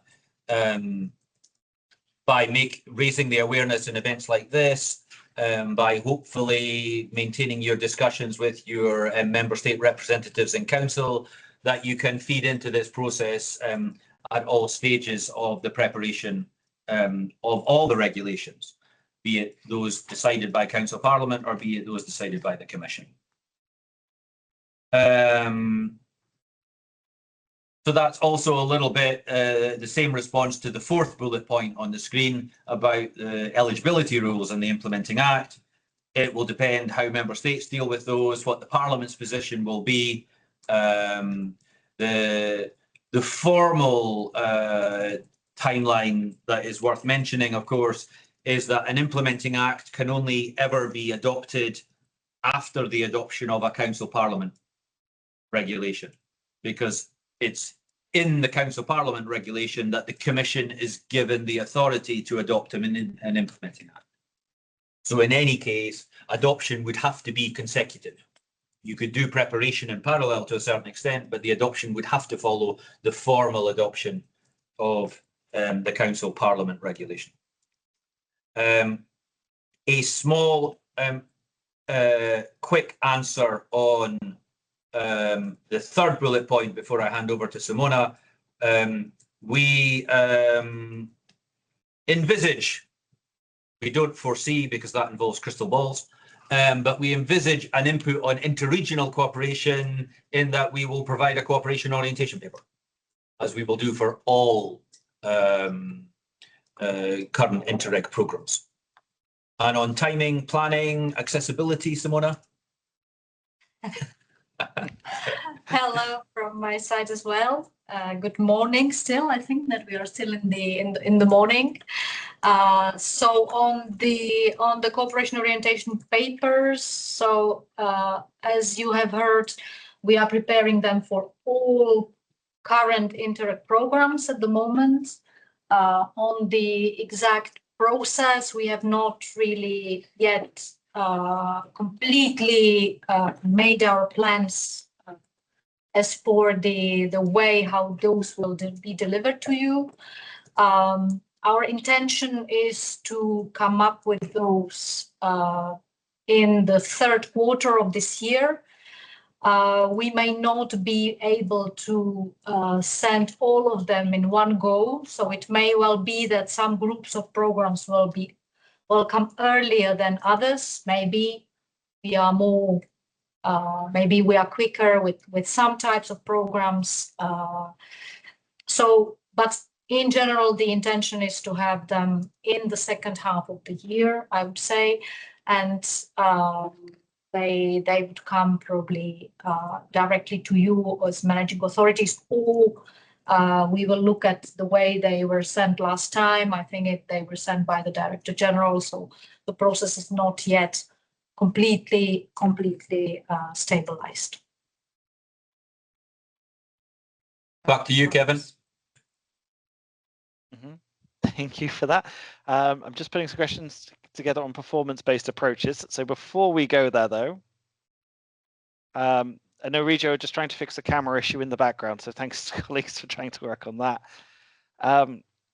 Two questions now relating to some of the what I would have called horizontal principles, but obviously they're climate objectives, social objectives. We've talked about the 14% ring fencing or the avoidance of ring fencing.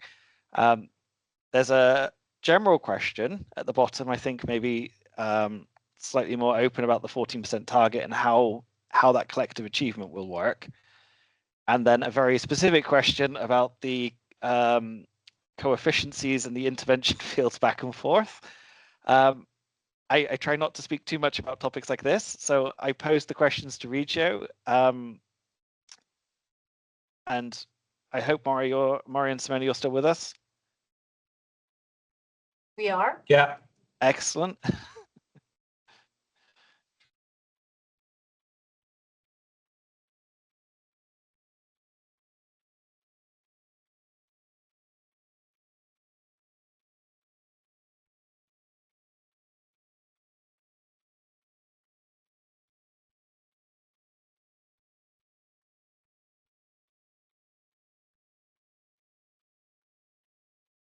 By giving you a chance to read the questions as well here, because I appreciate these are fresh questions from the Q&A. So Regio have had no preparation time or coordination time. We're just sending them immediately. And I appreciate they're a little bit detailed. So Mari, I don't know if you need a second first before you. No, I think we've kind of invented an answer, so it should be okay now. If I work my way upwards, then the bottom answer is easy. This is at the level of the plan. We certainly, this is exactly the type of thing that you don't want to over-regulate on and be too rigid on. The approach is at the level of the plan, and if and when we also end up with the overall climate and environment target, that would also be at the level of the plan. Now, if you permit, Kevin, linked to that, there was a question I noted, which of course I now cannot find, asking about what the consequence would be, because Alessandra, I think, asked about if you have a climate and environment target for Interreg and some of the money is coming from Global Europe, which has a different percentage target. How does that work? And well, the simple answer is you calculate it on a pro rata basis. So if you have a target at the plan level, then my argument would be that the actual overall plan, if you have the 43% target that is currently in the performance regulation, if eventually it applies to Interreg, my argument would be that it wouldn't actually apply to the Interreg plan, it would apply to the cohesion money in the Interreg plan. And the Global Europe target of 30% would apply to the Global Europe money in the Interreg plan, and you would have to work out the actual overall percentage to arrive at what number you need for Interreg as a whole. But again, it's a similar point to the 14% here, that it applies at the level of the plan. We're not looking to, as I say, over-regulate for each individual chapter or program. On the first question, I was checking with Oana on this one. So actually, the message that we're giving in the council discussions, but also when talking to program colleagues, is actually discouraging the use of intervention fields 141 and 142. It's better to make use of the intervention fields that are directly linked to the content that you are working on. And then, of course, if you're using the content-specific intervention fields, then you will have the coefficients that can be used on the basis of that one. There is cooperation included in the different themes. Yes, you've got cooperation built in a number of other different descriptions of the various intervention fields. It's not simply about trying to, use 141 and 142. It makes more sense to try and draw up the appropriate picture from a policy content perspective. Okay. Okay, I hope I understand what you're saying. We're now going into the performance-based section of some of the questions. Obviously, we've seen lots of questions. We're going to try and answer as many as we can in the time. Vari, I see you have suddenly turned your laptop to face Oana rather than yourself. So Oana, welcome to the meeting fully. We've got a lot of questions on these. I'm very grateful to my colleagues in the background who steered some of these towards the ones that they think will most support. And I understand, I saw this one a little bit as well, and the example presented was very aligned to one project rather than many projects together in order to make up to a measure. So Oana, maybe you could just speak to that, the link between the measure and the project. Okay, good afternoon. So we passed. It's a nice gentle question to get you started, of course. Yes. So it's really the first question out of all these questions about performance-based approach, because the relation of what a measure is and how we state it and so on, it's not a straightforward one. So in our thinking, when we build up these examples, we are thinking as a measure mostly close to priority, what we have now in the current programs. And you are not the only ones making this comment that in first example, the measure can be assimilated to a project. It was not the intention, and we don't think it's really one project, but it can be a bunch of projects which together will fulfill this measure. So we in this presentation, and I saw there are many comments about this, you are asking if you can use this example for other strands or if we have more examples. In the presentation in the council, we have 7 or 8 examples about all strands, so even for interregional cooperation. So I hope you have them, but if not, we can even circulate the slide. So you will see there that there are some concrete measures like this one we presented here, but there are also measures where we are more general and we are expecting it's functioning as you are functioning now into the programs.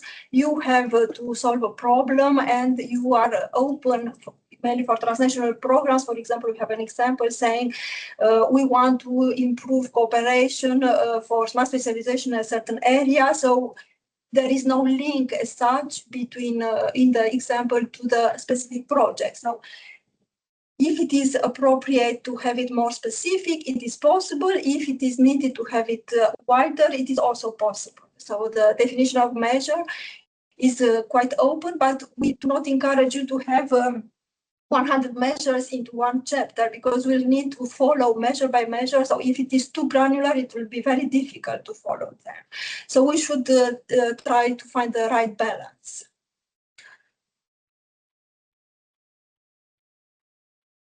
I think, sorry, Simona, please. No, what I mean is that what is binding is the performance regulation. In a way, it is not recommended, or we will not accept the output indicators or the intervention field list is the final one in the. It is the one that applies in the performance regulation. Yeah. So the measures, they need to be shaped in relation to the menu that is there in the performance regulation. Thanks. Before I go to the next big question, you've kind of teased up 2 points from some of the other questions in the chat. One, Mari, coming back to something you said about the regulation sets the relationship between the Commission and the programme, but not between the programme and the projects. The question's asked in the Q&A. Apologies, I'm not going to put it up on screen because it's a quick question. Is it possible to keep the PBA approach at the upper level and the expenditure approach at the lower level, so between programmes and beneficiaries?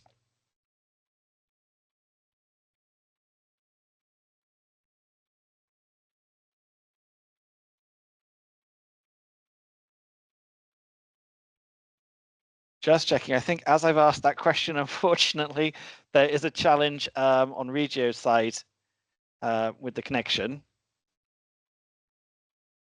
Just give them a second to see if they can rejoin. And I've got another question I've picked up on SCOs, which I'm guessing is going to be related to Maury's answer, but I'm not sure yet. So give Regio a second just to reconnect.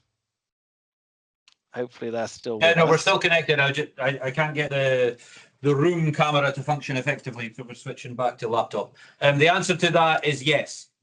The regulatory framework regulates the relationship between Commission and programme, if I can still use programme. It doesn't regulate the relationship between programme and project. I guess you were going to mention the word SCOs there, but you didn't, which kind of stumps me for a second. But I'm going to go there anyway with the questions. This kind of program/chapter project relationship about the applicable laws for SCOs. So, is there going to be space for that legal basis to be set out around lump sums, flat rates, and how it works with verification as well?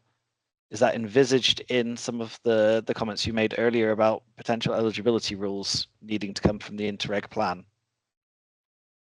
I think the easiest way to answer that is potentially.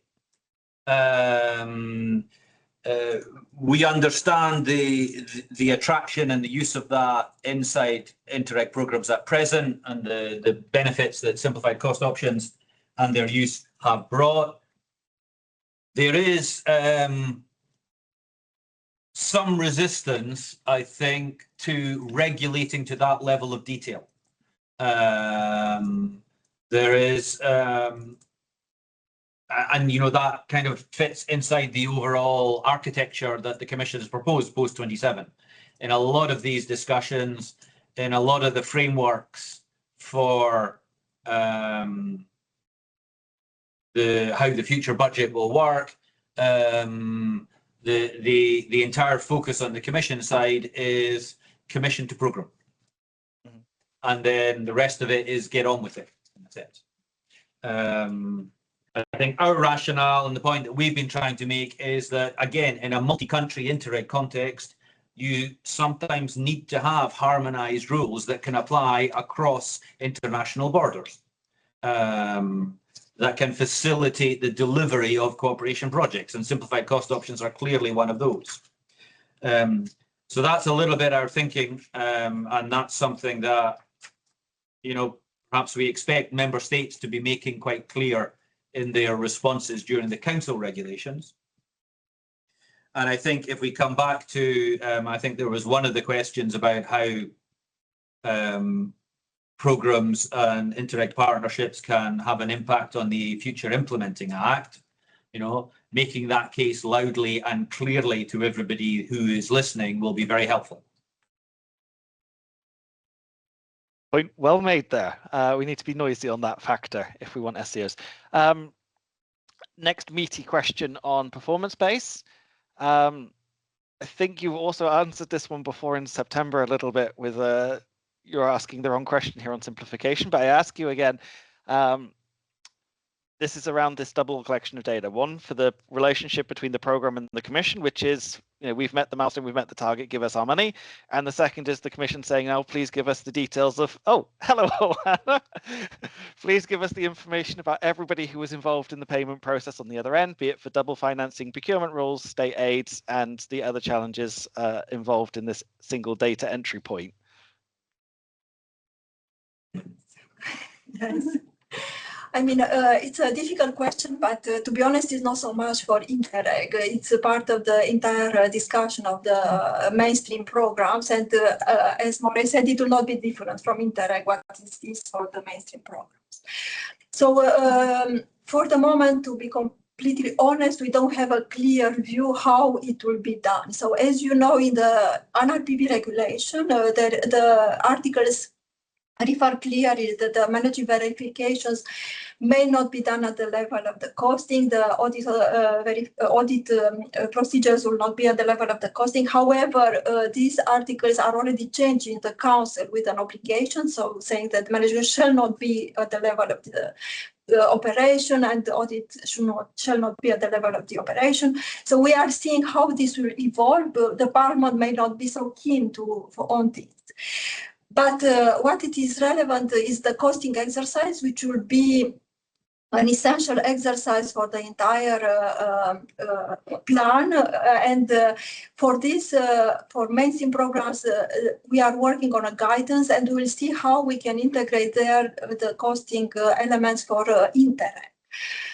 So from the Commission side, we are very much keen to put the responsibility, and as it is in our proposal, the responsibility of public procurement, state aid, it will be the responsibility for the member states to check and to ensure they are functioning correctly. However, the audits are for the milestones and targets, and I saw there was a question in the chat from Laura saying that we are referring in our slides to audits and management of operations, and I mean, we take a point taken, I would say, so we should refer to this for milestones and targets. However, in our proposal, there is still possibility to, if there are irregularities which are found by the national authorities at the level of the public procurement and state aid, this would be translated into financial corrections as we have now, only if the member states are not taking the adequate measures. So it means that if the member state is not correcting by itself, we kept this possibility because we consider for the budget, the European budget, we should ensure some financial management. We don't know, as I said, how it will evolve.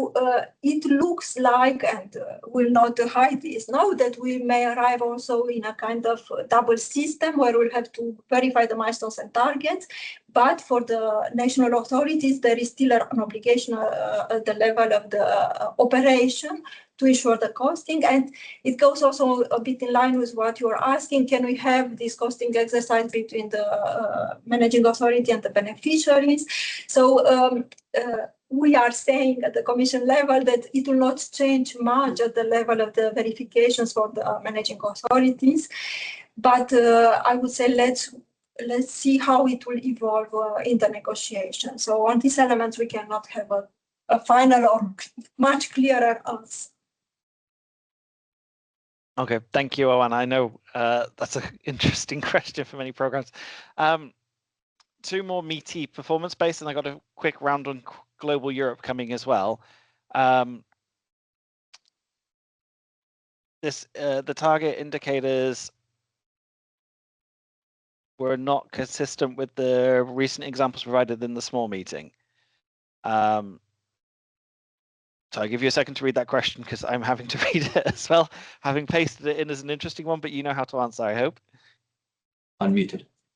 Yes, we received this remark also by other channels, and despite the fact that we checked the presentation 10 times, I checked it again, and there is no error as such. So it's not in the example we are giving today, but in all the examples we have for targets. So we have the milestones, and I saw there are questions also related to milestones, from where this qualitative approach comes. So the qualitative elements come from the definition of what it is a milestone, which is a qualitative indicator. So for this, we have the column referred to qualitative achievement. So if you look in our tables, you will see that we have a column called milestone target name. And after we have qualitative achievements, and after we have quantitative indicators.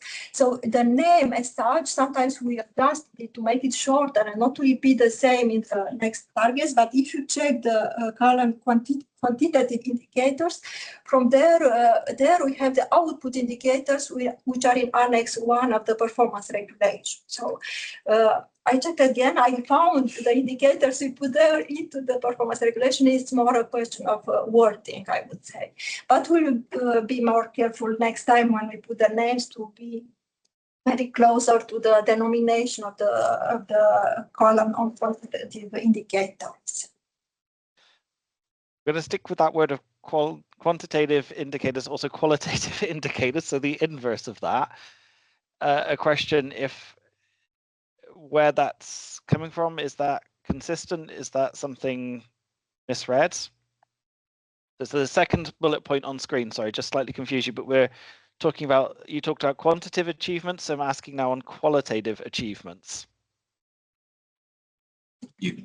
It's linked to the definition. So in the NRPP regulation, we have the definition in Article 4, and we have milestone means a qualitative achievement used to measure progress towards the achievement of a measure. So for the milestones, we don't have to take any kind of indicators from nowhere, and you will see in our presentation we have procedural milestones which will help to have an advance for the measure as such. So it comes from the definition of what it is a milestone. If the annex in the performance regulation needs improvements, we were telling you several times, let us know what it is needed, because we need concrete examples in order to be able to adjust the Annex 1. We will not be much in favor of using output indicators which are not in this performance regulation. So if you find indicators which are not there, let us know now in order to be able to adjust to try to adjust the Annex 1 or go directly to the Council and propose them. From our point of view, we try to cover in the examples, you will find several areas, thematic areas. We found all the indicators we needed. We may understand that you can see that some are missing, but if you find them, tell us, I would say quickly. Okay, and the first question, we're following the discussions on the performance regulation from a distance. This is led by our colleagues in DG Budget, so they're negotiating the regulation in the relevant working group, the ad hoc budget group.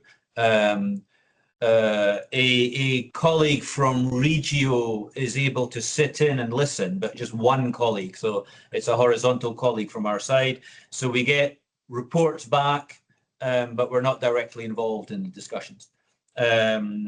Indications are that they are making progress. There's a lot of in-depth discussions.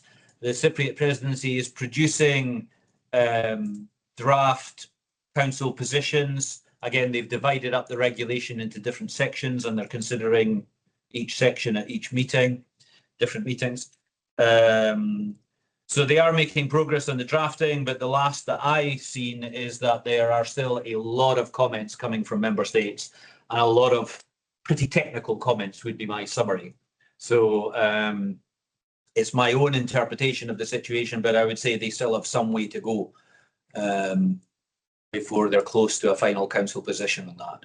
My best guess would be that the presidency would be still hoping to have a final council position by June, but I can't judge how close they will get to that. Perfect. I'm going to give, sorry, Anna, please. If I can add just one point, because I see the last remark that this qualitative achievement doesn't appear into the Interreg chapters template. Just to let you know that we are working to update the template to the text of the regulation and also the performance regulation to align with the mainstream program. So don't analyze it too much now, because it will be completely, I mean, significantly readjusted, I would say. Yeah. Thank you. What I meant, if colleagues have comments to the performance regulation and to missing indicators, I think one way to let us know is either through us or the cohesion attachés. That's exactly. This is the most secure still channel, I think. Yeah, I would definitely say, particularly through your national cohesion attachés, because as I said, we're not directly involved in the discussions. I think it makes more sense for you to feed through directly your member state representatives. We've got a few more questions I want to try and get through as well in the time available. We're going to take a bit of a break from performance-based approach and come back to audit and performance in a second, but we're going to take a few other topics first. Global Europe and OMR, something Maury and I think will identify very happily with the third question, but maybe the first two on outermost regions. So just the references very much were on the European context with North Africa, Middle East as well. But what about the outermost regions programs in terms of contribution from Global Europe? Secondly, regional envelopes even under this as the first two OMR questions. And then last question about Global Europe from beyond the European Southeast arrangements, please, Maury. Okay. Yeah, as you probably know, the ERDF Cohesion Fund proposal explicitly identifies all parts of the Global Europe regulation as being able to contribute to Interreg programs, well, except for Asia and the Pacific, because we don't have any EU territory there. The wording in the Global Europe regulation, in particular Article 28, was less clear. It seemed to imply that it was only Europe and North Africa subsections that could contribute. But we've been following this closely. We've had discussions with our colleagues in DG INPA, and they are clear that Article 29 of the Global Europe regulation, not 28, allows for the provision of funding to Interreg outermost region programs. And we asked them that several times just to make sure that we were on the same page.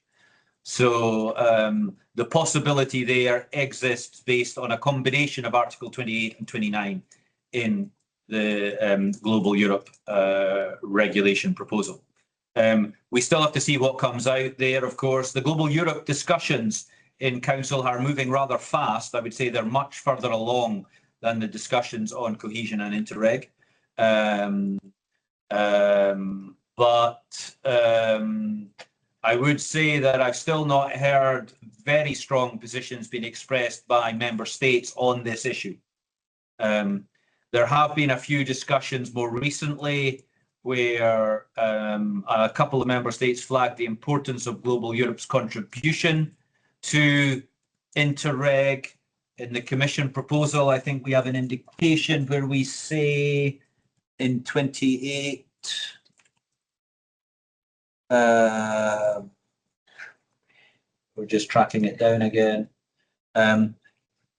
We say that about 3% of the Global Europe amount can contribute to the Interreg programs. And I've noticed 1 or 2 member states are saying that should be 5% rather than 3%. So up to, yeah, the discussions there are still ongoing.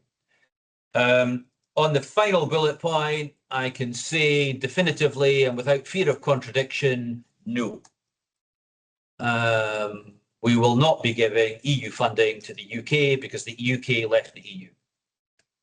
If they want to get involved in Interreg, if they want to come back, they will be welcome. They can come back to the table, but they bring their own money to fund their own partners.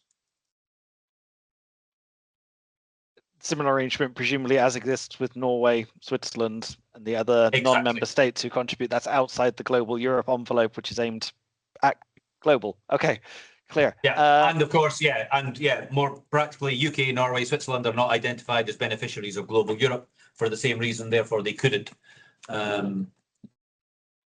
receive it, even if anybody wanted them to. Perfect. I'm going to push as many questions as possible within the time. The next one is on macro-regional strategies. You also mentioned strategies for islands and other things that are coming up. So I think first off, the question here about the kind of burden on for direct programs, but how else can others contribute to it? Equally, I guess maybe there's a question here also deeping into the synergies between programs working on some of these strategies, and you've listed quite a few coming alive in the next few weeks and months. So is there a kind of aspiration there maybe you can talk to as well in terms of how Interreg can connect and anchor against these strategies? A couple of things I think on this point. On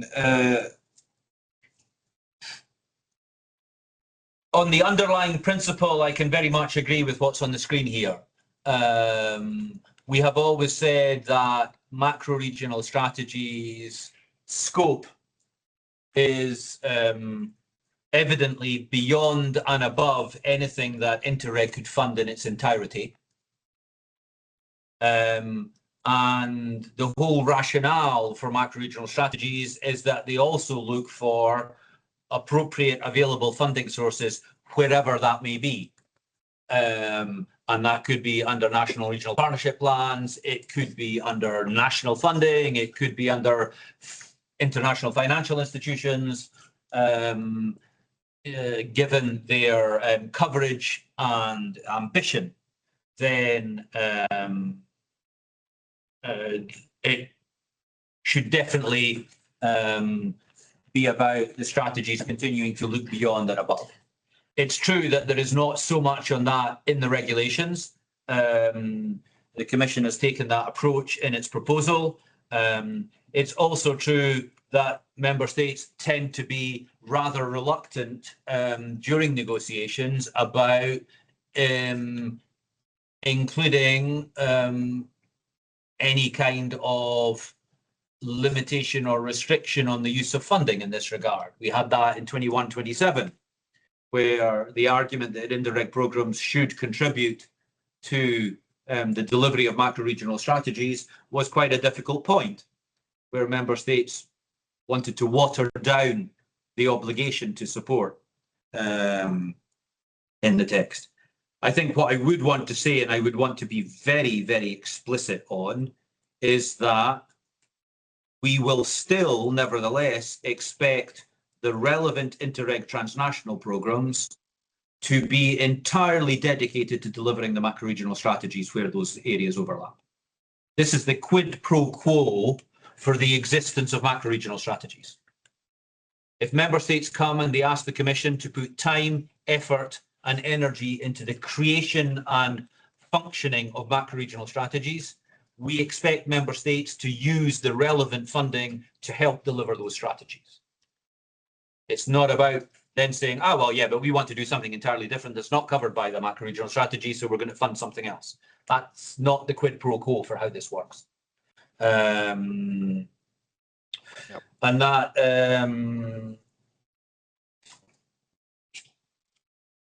is perhaps, yes, not so visible, I would say, from a regulatory point of view. You saw perhaps in my presentation that it's one of the points that we were thinking would be addressed in the Interreg plan, and it will certainly be addressed in the relevant programs in the cooperation orientation papers. Couple of extra things. I think that also picks up a parallel comment. I think that question that Julia also raised in the Q&A about taking on board the fact, for example, we have a revision of the Adriatic-Ionian strategy and Alpine strategy, which have just been completed, and we'll certainly be factoring that into our thinking for the future Adrian and Alpine programs. This will certainly be a major factor in the future Atlantic program, given that we are in parallel now putting together the Atlantic macro-regional strategy as requested by the European Council in December. And perhaps an additional word, and I look at Simona here, it's not excluded that we would also be looking at contributions that cross-border programs could make to the delivery of macro-regional or sea basin strategies, depending on the geographic situation and the availability of funding, etc. But it ties in with the overall approach that, bluntly speaking, you ask us to create a large-scale policy strategy, territorial strategy. We will expect member states and EU programs and EU funding to help deliver those strategies.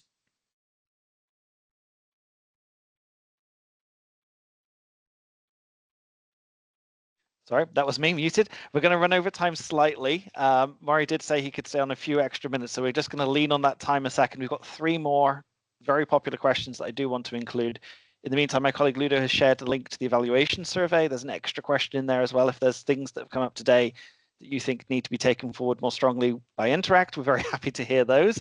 So please have a look at the evaluation link. In the meantime, last 3 popular questions. Not that other questions aren't popular, but these had the most upvotes, and I don't want to close the webinar without asking a question that 26 people voted for, which is on the next slide, I'm afraid. So we have to go through these ones first, though, because this relates to the audit and also about breaches. So the first question in terms of where is the audit leveled at? Is it at the level of milestones and targets as well as systems, or is it going to include the operations, which was on slide 14 apparently?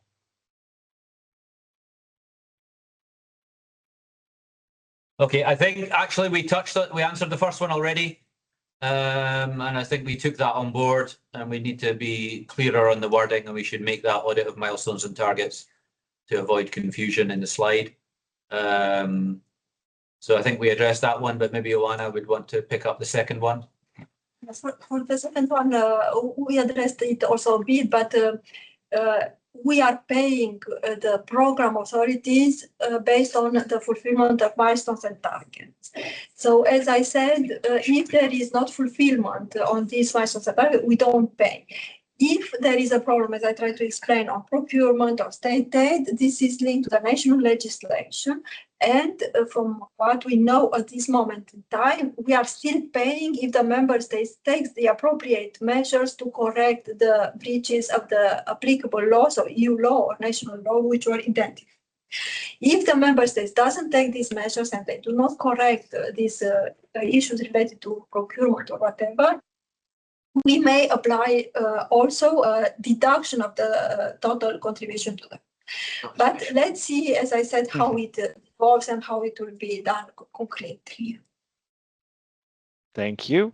And then on an audit question, this was the very popular question in the chat. So please, in terms of Annex 1 of the ERDF, Table 3, if you don't have that immediately to hand, apologies. It's about the role of the audit authority before the submission of the program to the European Commission. Does this need to exist in Interreg when in NRP it's not considered necessary? So obviously we haven't given Regio pre-warning on this question, so just a second to think there for coordination. And I think Oana is smiling, so I don't know if that means she's ready to answer or if that means she gets to pass back to Murray. Unmute. No, obviously everybody in the room here on the Commission side has memorised every single annex and every single table in the Commission proposal, but and therefore Oana is able to answer it straight away. So. As you know, any question related to audit comes to me. Exactly. Which, to be honest, I like, so I will not complain. Yeah. So So the history of this table 3, so it's the template for the Interreg plan was drafted by us based on a version we were seeing at that moment in time from the NRPP plans. So this means that there was a reflection inside the Commission that it would be good to have an assurance on the costing exercise from the audit authorities. Somehow, in the final text, which was proposed by the Commission for the NRPP plans, this reference disappeared, but not from our annex. So, as we said, and Peter also said in the Council several times, if we want to align, and we want to align the template to the template for the NRPP plans, we'll have to take it out, of course, if the Presidency and the European Parliament agrees to take it out. So, but you have to be aware of the consequences. So we can understand that it will delay a lot of process of coming to the Commission with the Interreg plan and the chapters, but you would have an assurance on the overall costing of the measures. If we take it out, it means that this assurance will not exist. So after, the problems will come after, when the audit authority may come and consider that the costing is overestimated. So we received this comment several times from many member states in the Council. We explained the situation. From our perspective, it's more prudent to have a reference to the audit authority before submitting the plan. It would give a lot of assurance to the managing authorities. But if you don't want it, we can take it out now, and we'll all bear the consequences, I would say. Yeah? Because even now, as you know, for simplified cost options and so on, we are doing this job strictly linked with the opinion of the audit authorities and our auditors. So now we'll arrive in a situation where we'll negotiate the cost with us. We may agree, or we can arrive to a common ground between us, but this will not prevent the audit authority to come after to say, no, it's overstated. If they are involved from the beginning, it may delay your process with 6 months, but you know you don't think about this for the next 7 years. So it's up to you to decide. So speaks the former auditor. Thank you very much. And I'm glad you're not auditing the number of questions I'm going to ask you, because I'm going to throw one last one to you because it had 10 votes as well. And I feel bad about not including it. This relates to disaster risk management. And sorry, not disaster management, but disaster risk management and crisis prevention. It seems to be excluded for Interreg, if I understand the question correctly. If we're limited to Article 3A and C, but 3B, 2 and 3 covering disaster and crisis preparedness, could that be addressed under Interreg? Again, apologies, I know you don't have free sight of these and you might not have the provisions in front of you. If there's not something directly, we can look at it and come back maybe, because I know this is one very important for our current thematic network on climate change preparedness, disaster risk management is one of our core topics there. Okay, I will take that one, Kevin. So we definitely do want the cooperation programs to continue doing disaster management and crisis prevention. That's one of the key topics that we have always done, and we do want them to continue. So the fact that for Interreg the point B, which is on defense and security, directly does not apply, does not mean that disaster risk management is not something that we want to do. Just to remind that we have, on one hand, we have the Interreg specific objective 2 on more safer and secure Europe, which can be one way of addressing. Then definitely, because many of these actions traditionally are supported by the climate change adaptation measures. So this continue to apply. So we can still have, obviously, those covered under the specific climate related output indicators and measures. And also, let's not forget that we also have the new Interreg specific objective 3, which of course, yes, that's for the regions bordering Russia, Belarus, and Ukraine. But there, within that specific objective, this can also be part of the broader resilience for these border regions. So to put it in a nutshell, the disaster management crisis prevention continues certainly to be applicable for Interreg, for transnational, for also interregional cooperation as a topic, I would say, and clearly for cross-border. Thank you, Simona. That is the end of the Q&A for now. I appreciate we didn't answer every single question, or we didn't get the chance to ask every single question, but I hope that was illuminating for you and gave you good information and steer. As mentioned, we have shared in the chat already the link to the evaluation survey. You can also point your phone at the camera, or the screen even, to take and use the QR code to give us feedback on the event. Just from my side, it's very important to us. We got feedback at the last event that the questions on screen would be really helpful. We've tried that today. It's caused me a few grey hairs, but I hope it added value for you. If it did or didn't, please do let us know in the comments, because yeah, if it added value, we're happy to do it again. If not, I'll lie down in a corner instead. Let's see. But from my side, thank you very much to Regio for your help again today, and for all the support with the webinar. Thanks to participants for the active Q&A. I hope you enjoyed it. I now hand over to my boss in just 1 second. I've got one last message, Petra Masakova, who's here to close. And just from my side, just to say, we will update the event section of the Interreg website to put the recording of the webinar, the presentations from the webinar, and any of the other documents that we can put on our website there. So please do check that later. And again, we'll update via the news flash to say that all the documents related to the event are available. So with that, I'll leave myself now to be quiet. And Petra, please, over to you. Thank you very much, Kevin. I will be very quick because I think everyone is ready for lunch now.